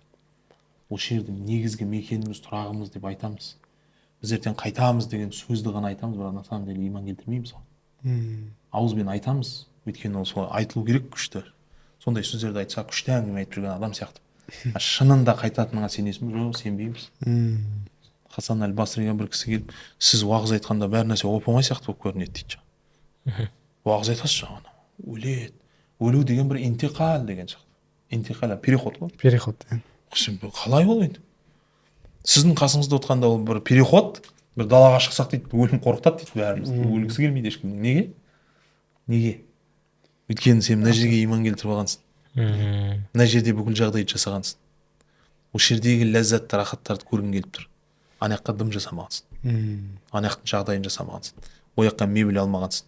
Ол жаққа үй салмағансың. Ол жерге бассейн жасамағансың. Ол жерге әдемі төсектер жасамағансың. Еш нәрсе жасамағансың. Бәрін осы дүниеге жасағансың. Енді айтады, саған өлесің десең, конечно, настроение жоқ қой. Өзің бәрін енді жасап болып, енді қызық көремін дегенде өлесің десең. Дым жоқ ана жақта. Ана жақта дым жоқ. Түсіндің ба? Егер осылай тек қана бір воротаға гол соға беретін болсаң, онда өлім интиқал емес, ол проблема, ол бетон, ол соғысасың бар. А мына жерге де, мына жерге де, мына жерге де, мына жерге де жасасаң, маңызды емес, сен квартирада болмасаң, дачаға жатасың. Деген сияқты. Ол жерде отопление бар, жылу бар, жарық бар, тамақ бар. Сондықтан бұл өте маңызды. Пайғамбарымыз саллаллаху алейхи ва саллям бұны өмірінде көрсету керек болған. Бұл сүннатуллах, бұл Алланың сүннеті. Сол үшін дүниеде қызықты, қызығамыз бәріміз. Қызықты олардың қыздары да. Фатима анамыз пайғамбар емес қой? Айша анамыз пайғамбар емес қой? Зайнап анамыз пайғамбар емес қой? Сауда анамыз пайғамбар емес қой? Олар пайғамбар емес. Сол себептен олар да қызықты, келді, жылады, сұрады. пайғамбарымыз саллаллаху алейхи вассалам көндіруге тырысты. Тіпті сұрады ғой ертең, сен олай былай болып кетсе біздің халіміз не болады? Сен пайғамбарсың, саған уахи келеді, алла қорғайды, күнде сөйлесіп жатсың, бір күн сен жоқсың. Біз кілең адамдар қалып қоямыз ғой. Алладан бізге уахи жоқ, тәскин ететін ешкім жоқ. Әрі қарай жағдай қалай болады? Үмметімнің ішінде өзі де сөзі де дұрыс болған бір адам сендерді бағады деді. Не беспокойтесь деп жатыр. Я об этом подумал. Абдурахман ибн Ауф өмірінің соңына шейін пайғамбарымыз саллаллаху алейхи вассалам отбасыларын бақты. Ауыр ма тақырып? Өздерің ғой бастап отқан. Сосын келесі кезеңге өтсек,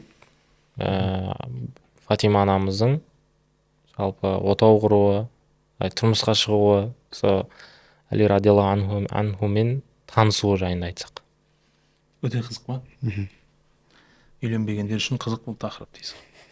Бірақ көрейік енді, ұнай ма, ұнамай ма? Пайғамбарымыз саллаллаху алейхи уассалам Меккеден Мәдинаға хижрет жасап келгенде, жалпы пайғамбар айттық, анамыз 17-те болады. Арада бір жыл өткеннен кейін жасы 18-ге келеді. 18-ге келгеннен бастап талиптер келе бастайды. Талип. Қолын сұрап. Сіздің үйде қыз бар, біздің үйде ұл бар дей ма, Шымкенттен дейді. Сондай әңгімелер келе бастайды. Кім келді дейді? Абу Бәкір келді дейді. Айтты, я Расул, бер маған деді. Бермеді пайғамбарымыз. Хазірет Омар келді, ашуланды, не болды сендерге деді. Не болды сендерге? Айтып жатыр, я Расулалла, шахуатымызбен келіп тұрған жоқпыз ғой. Қанымыз сіздің қаныңызға аралассын. Біз Ахләл байтқа бір туыс болып кетейік. Ойлар жақсы. Бірақ қара, қыз өсіріп отырған әкелерге қатысты ғой. Пайғамбарымыз саллаллаху алейхи вассалам ренжімеңдер жігіттер, Фатимамның теңі бар деді. Куф мәселесі ғой. Біліп тұр ғой пайғамбарымыз. Фатимамның теңі бар. Фатимамның теңі. Тек қана Фатиманың теңі бар ма? Бүкіл қыздың теңі бар. Сол үшін үйленейін деп жатсыңдар ғой. Сол айтқым келеді.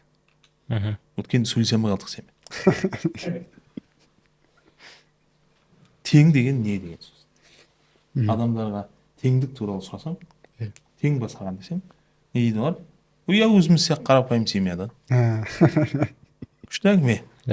Бірақ теңдік деген ол оның материалдық теңдігі, анау теңдіктердің ішінен біреу ғана. Оған қарап алмау керек. Адамдар мынандай нәрседе тең болу керек. Біріншісі рухани тұрғыдан тең. Нұр мүбәрактан қыз алам деп карак шайға келіп шай ішіп отыратын жігіттер бар. Карак шайға келіп шай ішіп отырады. Нұр мүбәрактан қыз алайын деп. Өзі анда-санда жұмаға ғана барады. Басыңа бәле болады ғой, сен не істейсің ол қызды? Не істейсің ол? Сенің рухани теңің емес ол. Сен ол қызды бақытты қыла алмайсың бәрібір.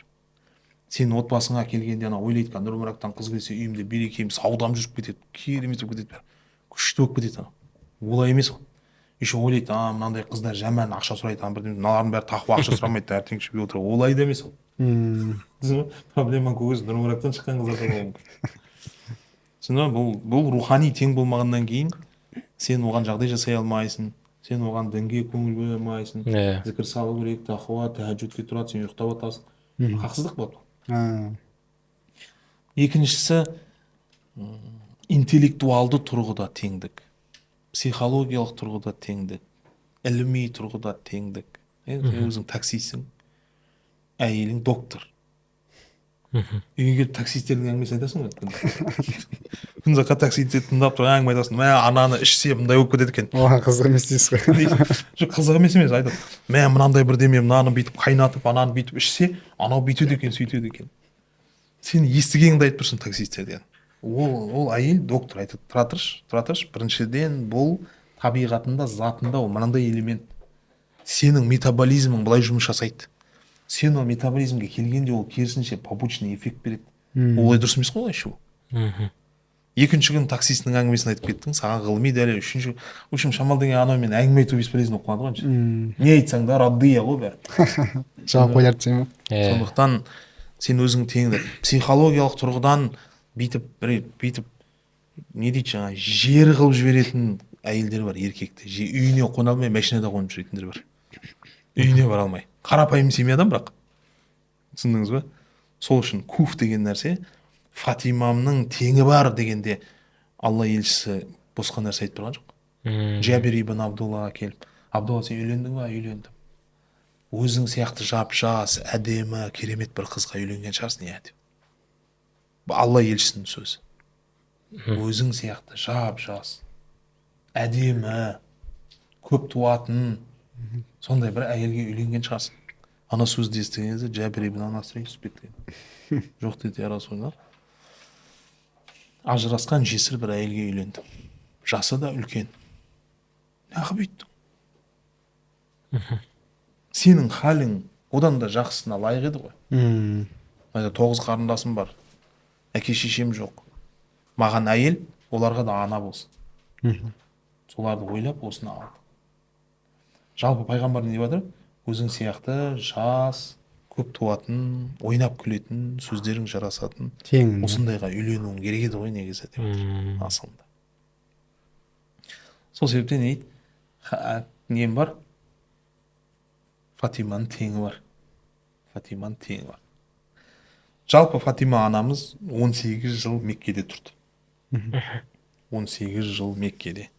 Оның 12 жылы Хадиша анамызбен бірге. Қалған 6 жылы Хадиша анамызсыз.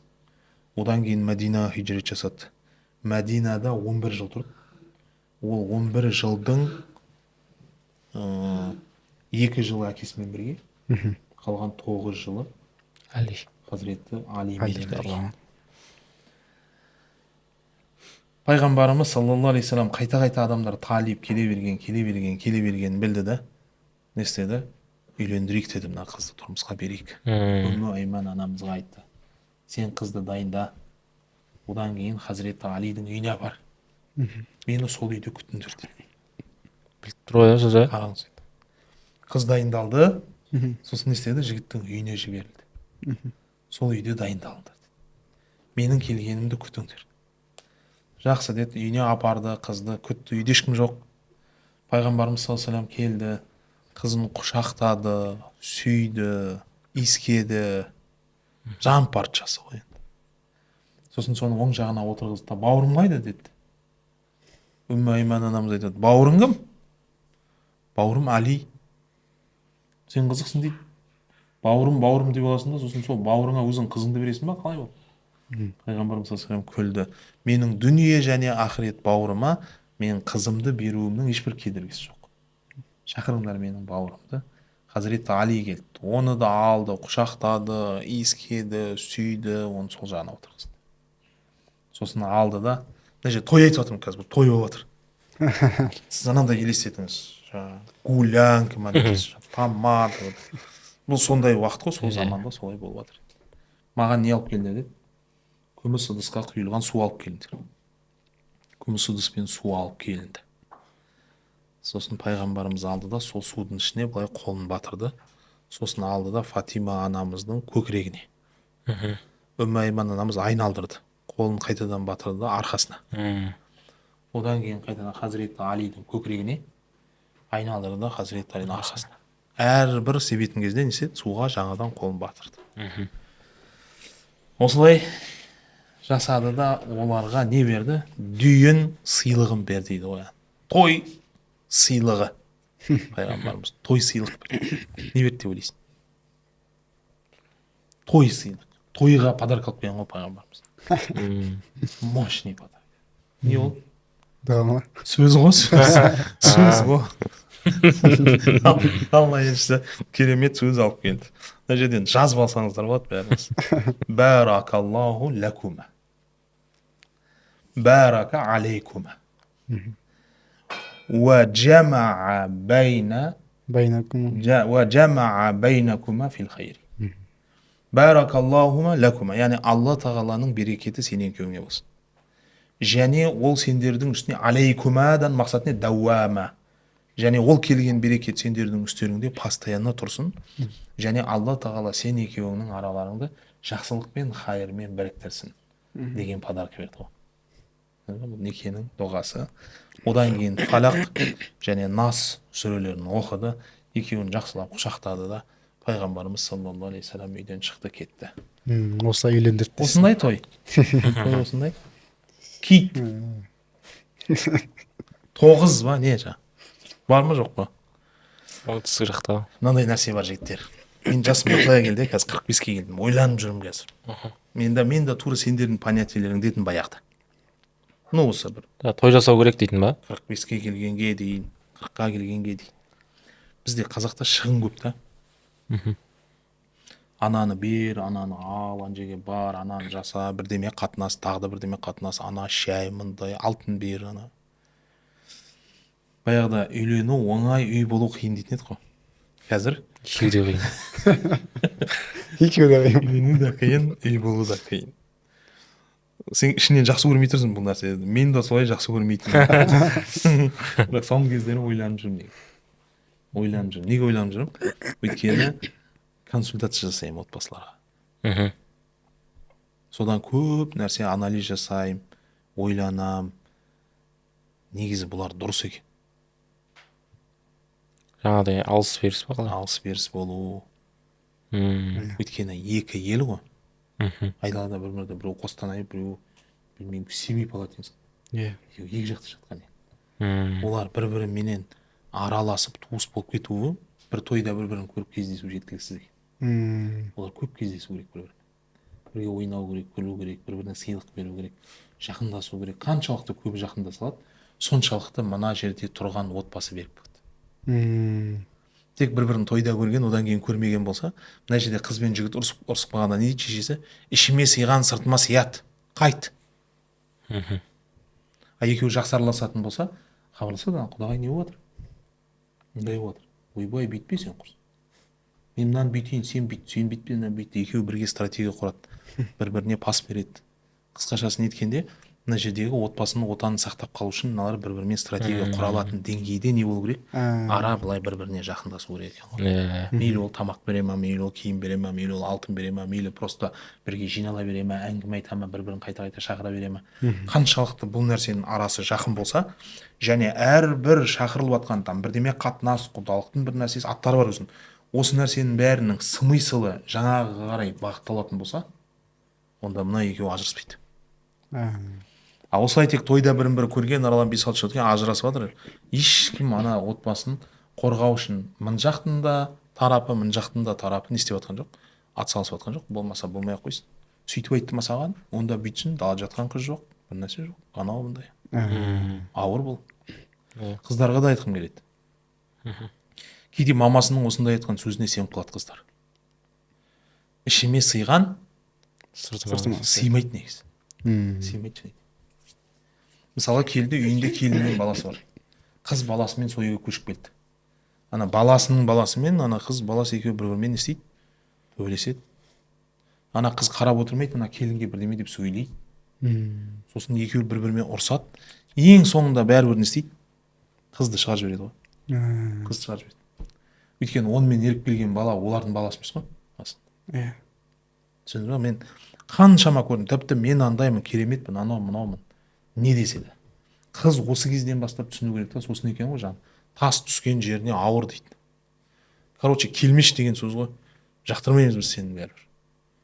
Түсінбесе, сол жақта бол. Сен үйге келгенде бәрі нормально жүре алмайсың. Сенің бөлмең бөлмең емес уже. Уже оның жаңағы баламның қыздар жатып алды уже ол бөлмеге. Балам мен келінімнен туған қыздар сенің бөлмеңді алып та жатып алды. Сенікі емес ол бөлме уже. Түсіндіңіз ба? Бұны изначально адамдар сезіну керек. Сондықтан отбасында бір той ретінде өту керек. Бұл нәрселердің бәрі болу. Білмеймін жаңағы самолет кіргіз бірдеме, ол айтып отырған жоқпын. Жалпылама туыстар, құдалар бір-бірімен қарым-қатынас. Тойдың ішінде дұрыс нәрселер айтылу керек. Тойда да ерлі-зайыптылар үлкен жауапкершілікке кіргендерді сезіну керек. Өйткені той біткен күні ертеңіне сол алғашқы 5 күндікте басталады негізгі проблема. Бұл кез не деген сөз? Ана обрыв деп аталады. Той бітеді ғой. Содан кейін құздан құлау системасы дейді психологияда. Өйткені оған шейін ғашық болып, есі кетіп, есі танып жүрген адам араларында алғашқы қатынас болады ғой. Сол қатынас біткен кезде ғашықтық деген киімдерін жинап алып чемоданмен кетіп қалады. Ары қарай реальный өмір қалып кетеді. Мынаған қарайсың да, мынаны неге алдым дейсің ғой. Алданып қалдым мен негізі. Түсіндіңіз бе? Әйелде тұрады сөйтіп, ойбай, мынау деген мынандай. Түсіндіңіз бе? Мана ғашықтық жоқ. ғашық болып жүргенде не ағаң машинасын мініп алып барып өзінің курткасын киіп алып білесің шамалдан ол машинада сенікі емес курткадан бәрінің арты ашылады қыз да отырады сөйтіп бүйтіп сіз деп қамқор болып бірдеме жасап на самом деле ондай емес ол да бұлар неге істеп жүр онда бұл нәрселердің бәрін ана ғашықтықтан келіп тұрған мына жерде бір сезім бар ғой сол сезімнен айырылып қаламыз наркотик сияқты ғой жаңағы наркоманға сол бір дозаны қабылдау үшін ұрлықта істей береді ол тура сол сияқты анаммен бір сөйлесіп бір жылы сөз естіп қалу үшін ес кетіп бүкіл ұрлық жасап бәр нәрсені жасап ақша жоқ болса жұрттың бәрінен қарыз алып таудың басына апарып ресторанға отырғызып таңертең проезд жоқ түсіндің ба осының бәрі бұл ғашықтыққа байланысты ғашықтық кетеді құз басылады құздан құлайды осы кезде тұрып қалу не болу керек туыстардың қарым қатынастары маңызды болу керек отбасының дағдарыстары деген тақырыптар бар бұл тақырыптар отбасы туыстар берік болмаса бұл отбасы құлап қалады дағдарыстарға келгенде ұстаз енді сіз осы соңғы жылдары осы отбасын зерттеп жүрсіз ғой жалпы осы али радиаллаху анху мен фатима анамыздың арасындағы нәрсе енді қазір не істесе де екеуі бір отбасы болды енді былай қарасақ али радиаллаху анху мен фатима анамыз бүткіл үмметке үлгі отбасы жағынан иә отбасы жағынан бірақ осы фатима анамыз бен али радиаллаху анхудың арасында проблемалар болды ма осындай қызық айтайын ба сіз айтқан көкесі болды ғой түсіндің ба үлгі деген кезде не түсінесіз сіз принц на белом коне принцесса на белом коне жоқ жоқ үлгі деген сөз ол содан тұрады екен ғой екеуінің арасында ұрыс болды екеуінің арасында келісе алмаушылықтар болды ренжіді мана айттым ғой ренжісін біреуін айттым сен әкемді қорғамадың оқ ұшып жатқанда алла елшісіне көкірегін тоса алмадың деп ренжімеді ма реніш тура осындай реніштерболды көрсетейік жалпылама өмірде мынандай бір қағида бар хазіреті али менен фатима анамыздың отбасында бақыт болды ма болды берекет болды ма болды хұзур болды ма болды мейірім болды ма болды бір біріне деген сенім болды ма болды ұрыс керіс пен проблемалар болды ма әлбетте болды бұл бір отбасының ажырамас бөлшектері ғой бұның бәрі болады негізі осылай букет болу керек па болу керек проблема илля болу керек бірақ бір нәрсе болған жоқ қараңыз маңызды проблема бар бірақ проблеманы проблема күйінде қалдыру болған жоқ шешіліп тастайды дейсіз ғой бұны не деп айтамыз қазіргі таңда конфликтті басқару деп айтады конфликтті басқаруды үйрену керек конфликттен қашу емес менің басымда проблема болмаса деген сөз бұл конфликттен қашу деген сөз а проблема бар онымен күресу деген сөз және оны жеңу деген сөз конфликтті басқаруды үйрену керек конфликт басқарылса өмір сүру күшті болады ал конфликттер болмаса өмірдің дәмі де жоқ программировать етіп қойған екі адам сияқты робот құсап кетіп жүр адам болу керек ұрысып қалу керексің солай ма ұрысып қалғаннан кейін ренжістер тарау керексің тараған кезде бір анандай саған бір нәрсе келеді ана мурашки по коже дейді ғой ананы құшақтау керексің жылау керексің сен неге мені бүйтесің сен неге мені құрттың ана жер кәдімгідей бір бөлек баяғы ғашықтық сияқты бір сезімдер сол сезімдер болу керек адамда әдейі жасаудың қажеті жоқ бірақ онсыз да ол нәрселердің бәрі болады екен олардың үйінде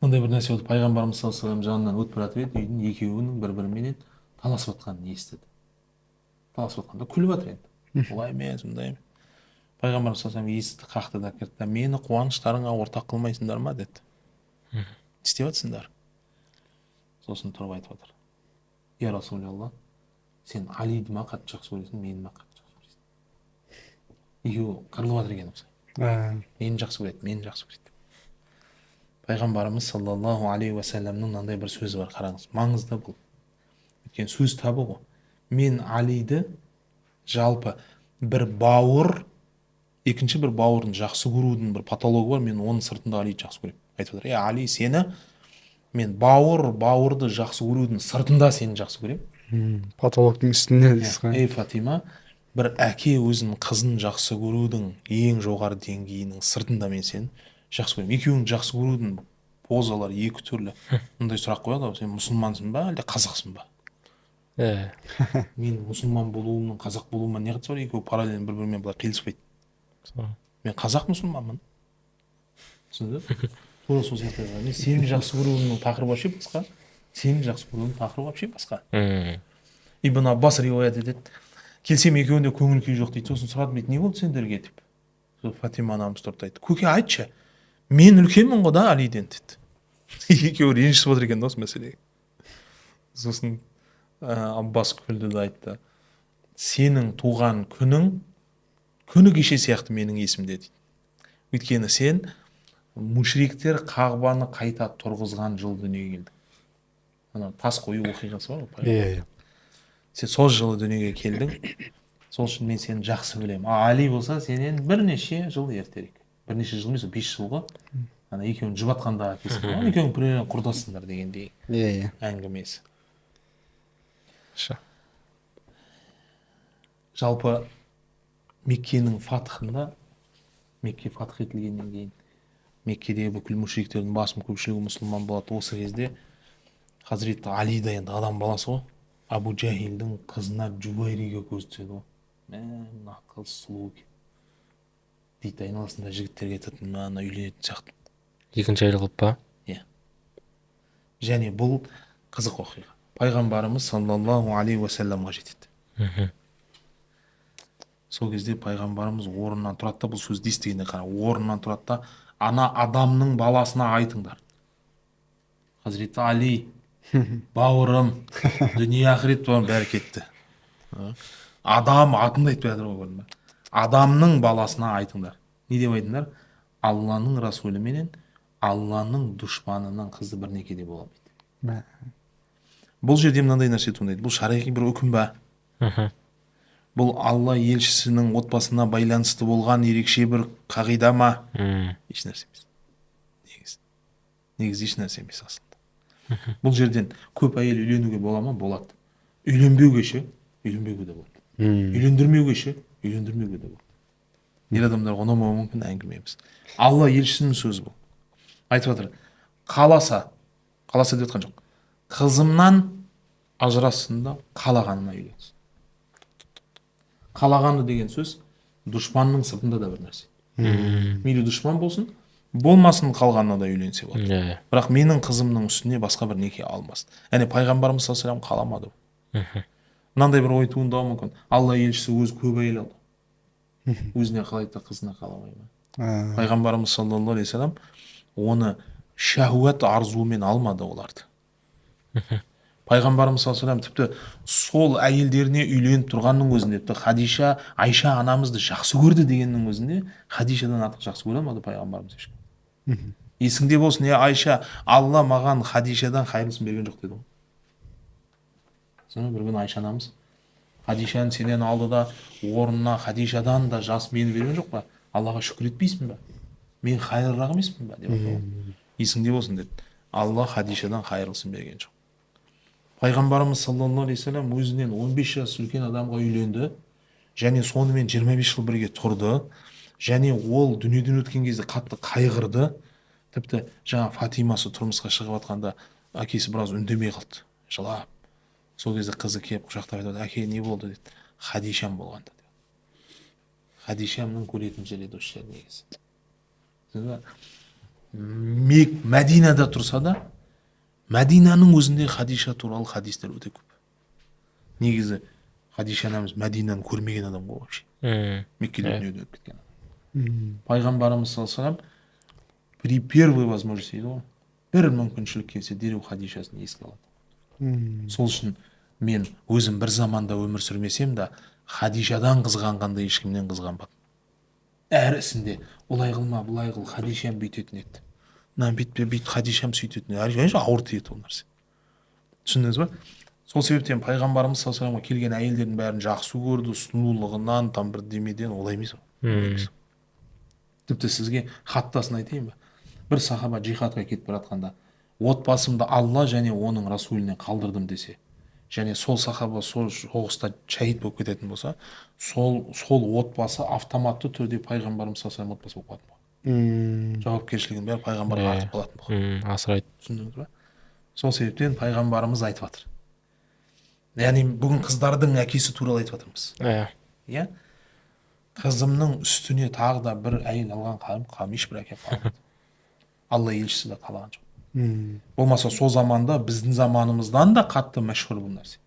Иә. 30-дан 40-тан 50-ден әйел алатын адамдар айтады, Фатимамнан ажырассын да қалағанын алсын. Бұдан кейін Хазіреті Али әйел деген тема вообще көтерген жоқ дейді. Жабылды есік осылай. Алла елшісі дүниеден өтті. Одан кейін Фатима анамыз ауырып жатқан кезде ойлады.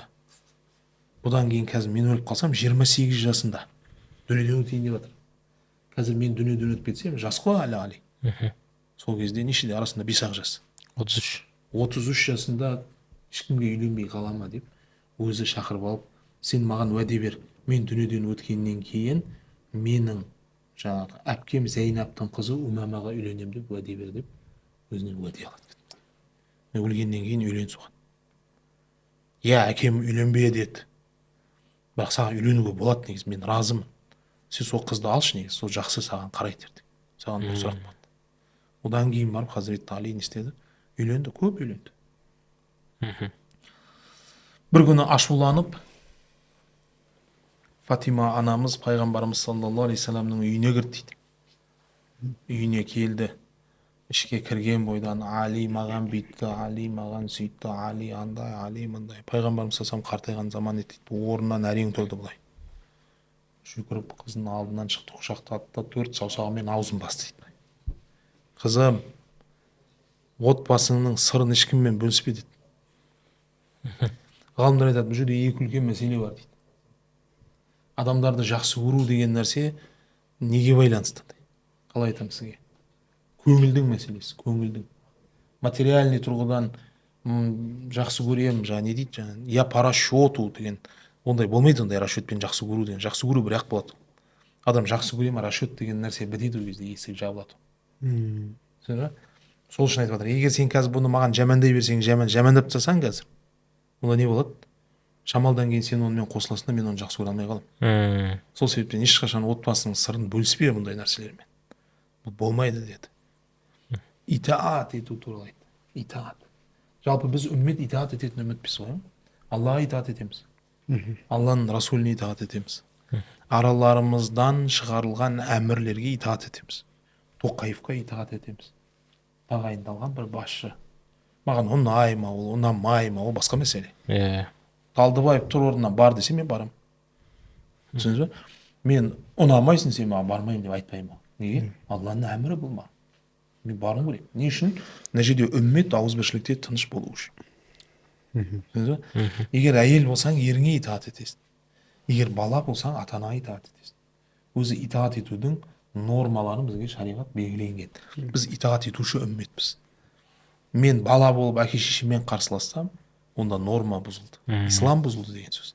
Мен әйел болып күйеуіммен қарсылассам, онда норма бұзылды. Бірақ бұны былай түсінбеу керек. Мен күйеуімнің құлымын. Олай емес ол. Шариғат белгіленген жерде итаат ет деген сөз бар.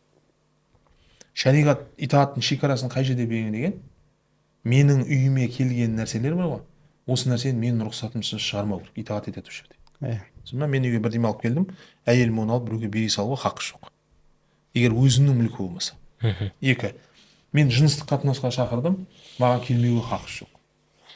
Үшіншісі, үйімнің сыртынан басқа жерге шыққысы келіп жатыр, ол менен рұқсат сұрау керек. Оның сыртындағы нәрселер фадила. Фазилет оның сыртындағы. Қалған нәрселердің бәріне әйеліме отырып келсесін. Отырайық, сөйлесейік деген сияқты. А мына жерлерде ол саған итағат етуге міндетті. Мына жерде итағат етпесе лағнет айтады Алла тағала. Бұл маңызды нәрселер.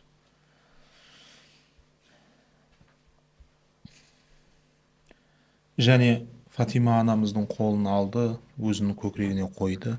Хазіреті Алидің қолын алды, Фатима анамыздың қолын үстіне қойды. Осылайша екі қолын жайды да қайтадан не істеді?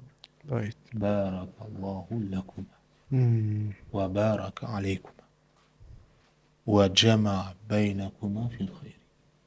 Осы дұғаны жасады. Ішіміздегі бүкіл стресс, бүкіл нәрсенің сливать етілген күйде бір-бірімізбен жаңа үйленген секілді, жаңа табысқан адамдар секілді не істедік? Отбасымыздан шықтық. Хазіреті Али айтады, қанша қиыншылықтардан үйіме шаршап келсем да, үйімнің есікті ашып кіргенде Фатима анамыздың мені күтіп алуы ішімдегі бүкіл дерттің бәрін өшіріп жібереді. жаман кетті ма бұл жері? Мен есікті ашып есікке кіргенде ол мені қарсы алу деген бір өзінің салтанатты рәсімі бар еді дейді. Ол мені қарсы алады. Не тау қопарып келатсам да, тас қопарып келатсам да, жаралы болып келатсам да, көңіл күйім түсіп тұтқыннан құтылып келатсам да, не дейді, Фатимамның есіктің алдында мені күтіп алу жүзін көрген кезде ішімдегі бүкіл нәрсенің бәрі жойылып, орнына нұрға толады. Алла тағала абадан разы болсын. істеу керексің сол үшін.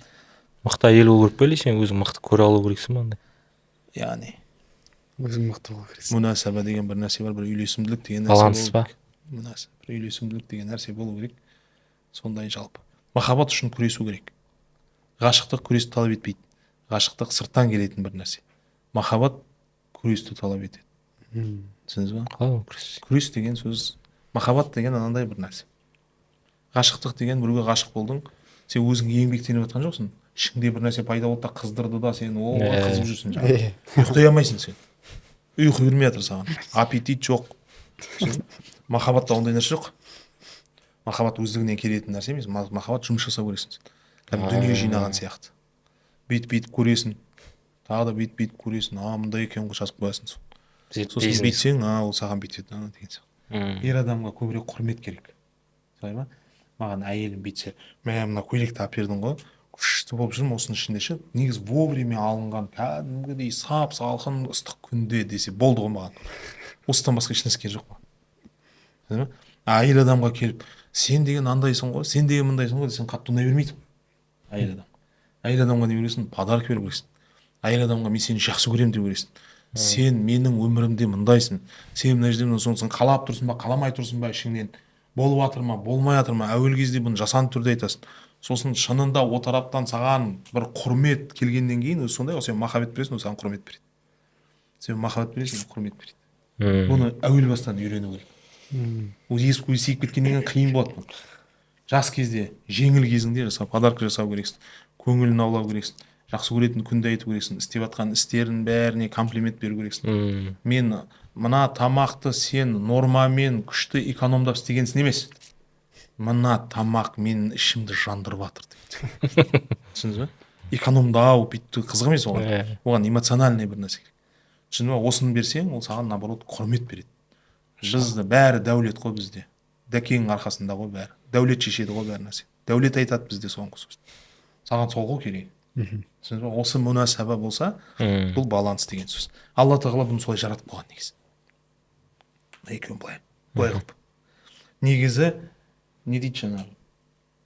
Нәсілді тасушы менмін ғой. Нәсіл тасушы менмін. Ұрық менің бойымда. Бірақ мен неге өзім ішімде шайқап өзім туа алмаймын? Түсін ба? Өзім ішімде шайқап өзім туатын болса, әйелдер вообще не о чем болып қалады ғой. Не істеп қойған оны әйел? Алла менің ұрығымды бір әйелге салуым керек бар. Сосын соған қарап жүрім керек. Анау туады. Еще ол туады, ол менің балам. Менің фамилиямды алады, менің ұрпағым. Сол үшін мен мынаған мұқтажбын. Сондай қылып қойған ғой, ба? Мынандай қылып қойған. Қатысты. Маған құрмет деген нәрсе қызық. Маған логикалық цепочкасы болу керек бүкіл нәрсенің. Анаған дым керек жоқ ондай. Логикалық цепочка керек жоқ, эмоция керек оған. Насыщение керек. Сен Геленваген сатып алып бересің ғой. Мынаған май құйдың ба десең, жама машина бердің маған дейді. Май құймайтын машина беру керексің ғой. Бұзылып қалған күні бұны лақтырып тастайды. Сен маған дұрыс емес подарка. Ол бәленбай миллион тұрады, қызық емес оған. Түсіндіңіз бе? Значит, бір нәрсенің құны деп кейде біз қателесеміз. Құнды нәрсе алып берсем, оған күшті болады. Түсінбейді құн деген нәрсе. Сен оған не істеу керексің? Эмоция сыйлау керексің. Оны қалай білесің? Өмірдегі ең бақытты сәтіңді айтшы десе, моря десе болды ғой, короче. Ол біз екеуміз 50 миллионға үй алдық деген нәрсе ақылына келмей жатса, значит, оған қызық емес ол нәрсе. Значит, не істейсің? Оның өмірінде осындай эмоциональный нәрселерді көбірек жасайсың. И көзің жұмған кезде сол нәрселер есіне келетін нәрселердің санын көбейтесің, ол саған бүкіл құрметтің бәрін береді. Осылайша не істейсің? Өмірде былай өмір сүресің. Өмірде былай өмір сүресің. Әдемі. Әдемі. Бұл өте маңызды. Келесі сұрақ, қалып соңғы сұрақтардың бірі. Біздің уақытымыз қалай болады? Уақыт аз қалды. Тездетейік онда. Келесі кезең сол Фатима анамыздың ана болу кезеңі. Балалар жайында айтсақ. Жалпы Фатима анамыз Хазіреті Али менен 9 жыл бірге тұрды. 9 жыл. 9 жылдың ішінде, қазір адамдарға ұнамайтын бір нәрсе да бұл да. 9 жылдың ішінде арасына 1,5 жылдан 5 бала дүниеге келді. Және біреуі кішкентайынан қайтыс болды да, қалған 4-еуі бүкіл әлемді, мысалға, бірінші Хасан, Хусейн, Мухсин. Немесе Махасин деп келеді кейбір нәрселер. Және Зейнеп, Үммі Гүлсім. Әлем Хасаннан нені үйренді? Таухидты үйренді. Жақында Қайрат Құрманбаевтың Әділ 5 халифа деген кітап шықты. Негізі Хулафа Рашидин біз 4 халифаны білеміз. 5іншісі кім? Хасан ғой. Хасан. Өйткені 30 жыл халифалық болады дейді ғой пайғамбарымыз. 29,5 жылдан бітіп қалып тұрды Хазіреті Алидің өмірі. Сосын 6 ай Хасанның өмірі бар. Одан кейін барып Амавидтердің дәуіріне өтіп кетеді. Сол 6 айды да Хазіреті Хасанның. Хасан сол таухидпен айналысқан ғой, тарихты көрсең. Алланы бірлеу. Қай уақытта біз бөлінеміз? Жүрегімізде Алла бөлінгенде бөлінеміз біз, деп жатыр. Біріктіру, үмметті біріктірудің жалғыз жолы ол таухид деді ғой. Сонымен біріктіруге ұмтылды, 6 ай ұстап тұрды, 6 айдан кейін ары қарай кетті. Жалпы Хусейннен нені үйренеміз? Шахаданы үйренеміз. Бүкіл үмметке шахадаттың не екенін үйретті. Кербалада соңына шейін тұрды. Енді қазір өжеге кірсек, камералар бітеді. Одан кейін Зейнаптан Иззетті үйренеміз, Үммі Гүлсімнен Дираяны үйренеміз. Бұл кісілердің өмірін оқып көріңіздер. Әр қайсысы бір-бір дастан. Жалпы Фатима анамыздың өмірінде, жалпы үмметке аналық болуында үлкен 2 қағиданы айтады. Біріншісі, мәнфааттан бас тартты, мархаманың үстіне құрды тәрбиені. Не деді? Балам бізді ұятқа қалдырма демеді. Балам ұятқа қалма деді. Қарапайым сөздер. Балам мынаны жасап бізді ұятқа қалдырманың астында не бар? Мәнфаа бар. Мен өзім пайдамды ойлап отырмын. Өзімнің абыройымды ойлап отырмын. Балам мынаны жасап ұятқа қалма деуде не бар? Бұл жерде мархама бар. Баламды ойлап отырмын. Маған бәрібір. Мен асарымды жасаған адам. Сенің өмірің болашағың, сенің жағдайың дұрыс болсын. Сен дұрыс бол деген нәрсені осылай жасады. Жалпы пайғамбарымыз саллаллаху алейхи вассалам ілімге қатысты нәрсемен тезірек бітіргіміз келіп жатыр, өйткені уақыт өтіп жатыр. Пайғамбарымыз саллаллаху алейхи вассаламнан 18 хадис ғана риуаят етті. Мұхаддис ғалымдар осы нәрсені айтады. Бірақ әрбір риуаят еткен хадистер бір-бір фатуа. Бұның бәрін біз сізге тағы да ақтарып отыра алмаймыз, қызық бірақ. Әркім көрсін, оқысын, жазсын, астына комментарийге. Біз де бір комментарийде бұл нәрсені талқылауға разымыз. Алла елшісі саллаллаху алейхи вассалам Хазіреті Алиге айтып отыр, Али, сен мені жақсы көресің бе? Жақсы көремін. Сен Алланы жақсы көресің бе? Жақсы көремін. Сен Фатиманы жақсы көресің бе? Жақсы көремін. Сен Хасанды жақсы көресің бе? Жақсы көремін. Сен Хусейнді жақсы көресің бе? Жақсы көремін. Сосын пайғамбарымыз саллаллаху алейхи күлді да айтты, Али, сенде бір ғана жүрек. Қалай сен бұлардың бәрін жақсы көресің?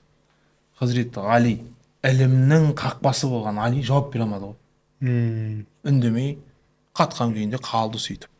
Сосын ішке келді, көңіл күйі жоқ. Сосын Фатима сұрайды, не болды саған? Айтады, Алла елшісі бүгін маған бір түрлі сұрақ қойды. Жауап бере алмай қалдым. Не сұрақ қойды?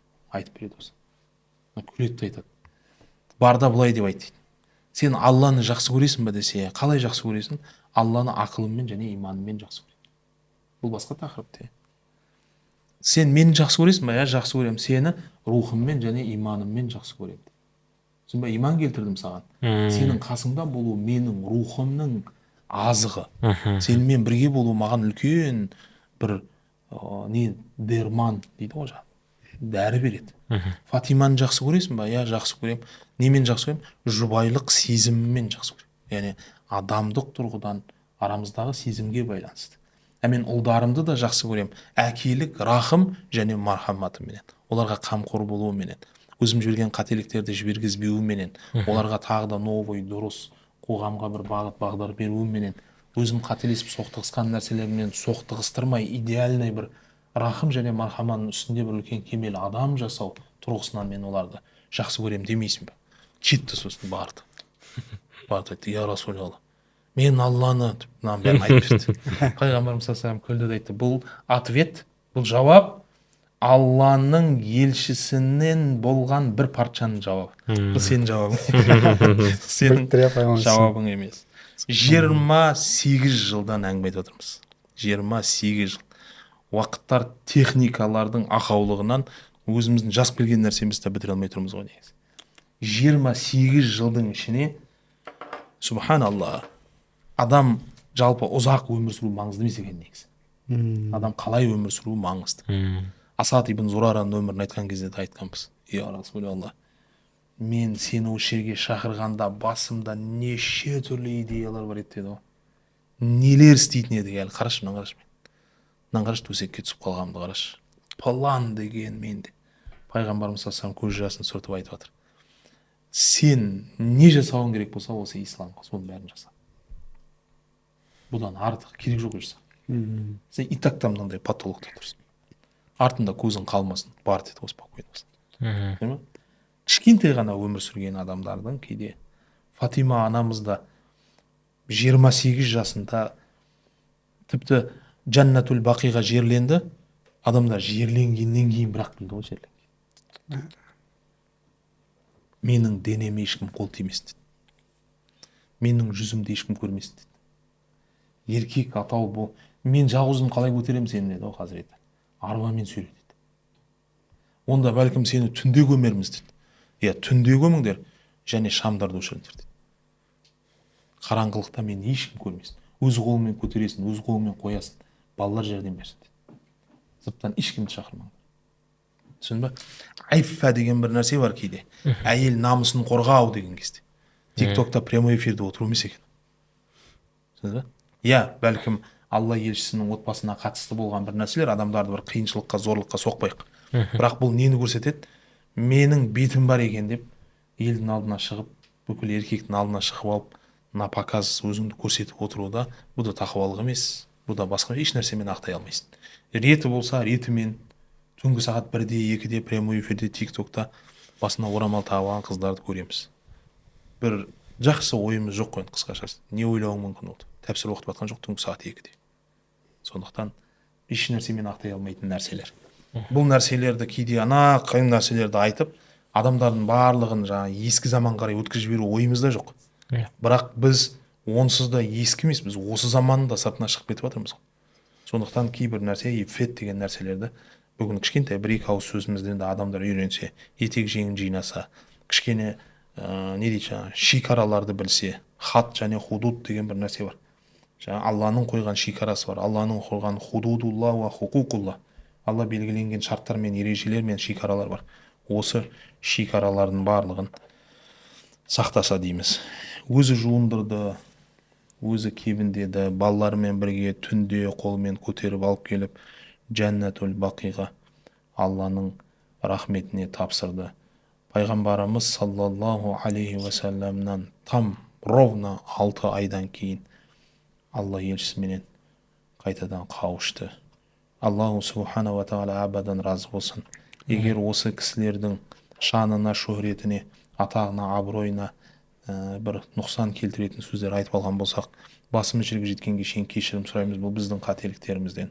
Егер сіздердің жүректеріңізге осыдан бір жылу, бір жақсылықтар болса, әлбетте бізден емес, бұл осы кісілердің иншалла Алла берген абыройынан. Алла тағала барлығымыздың күнәмізді кешірсін. Не мақсатта жаратқан болса, сол мақсатта өмір сүруімізді және сол мақсатта дүниеден шығып кетуімізге мүмкіншілік берсін. Алла кімді жақсы көрсе, соны жақсы көрсетсін. Соларды жақсы көрген күйде жанымызды алсын. Ақиретте өзі сүйгендермен бірге тірілуімізге мүмкіншілік берсін. Ва ахир дa'вана алхамдулиллахи rabbil alamin. Вассалату вассаламу аля саййидина ва хабибина ва маулана Мухаммад саллаллаху та'ала алейхи ва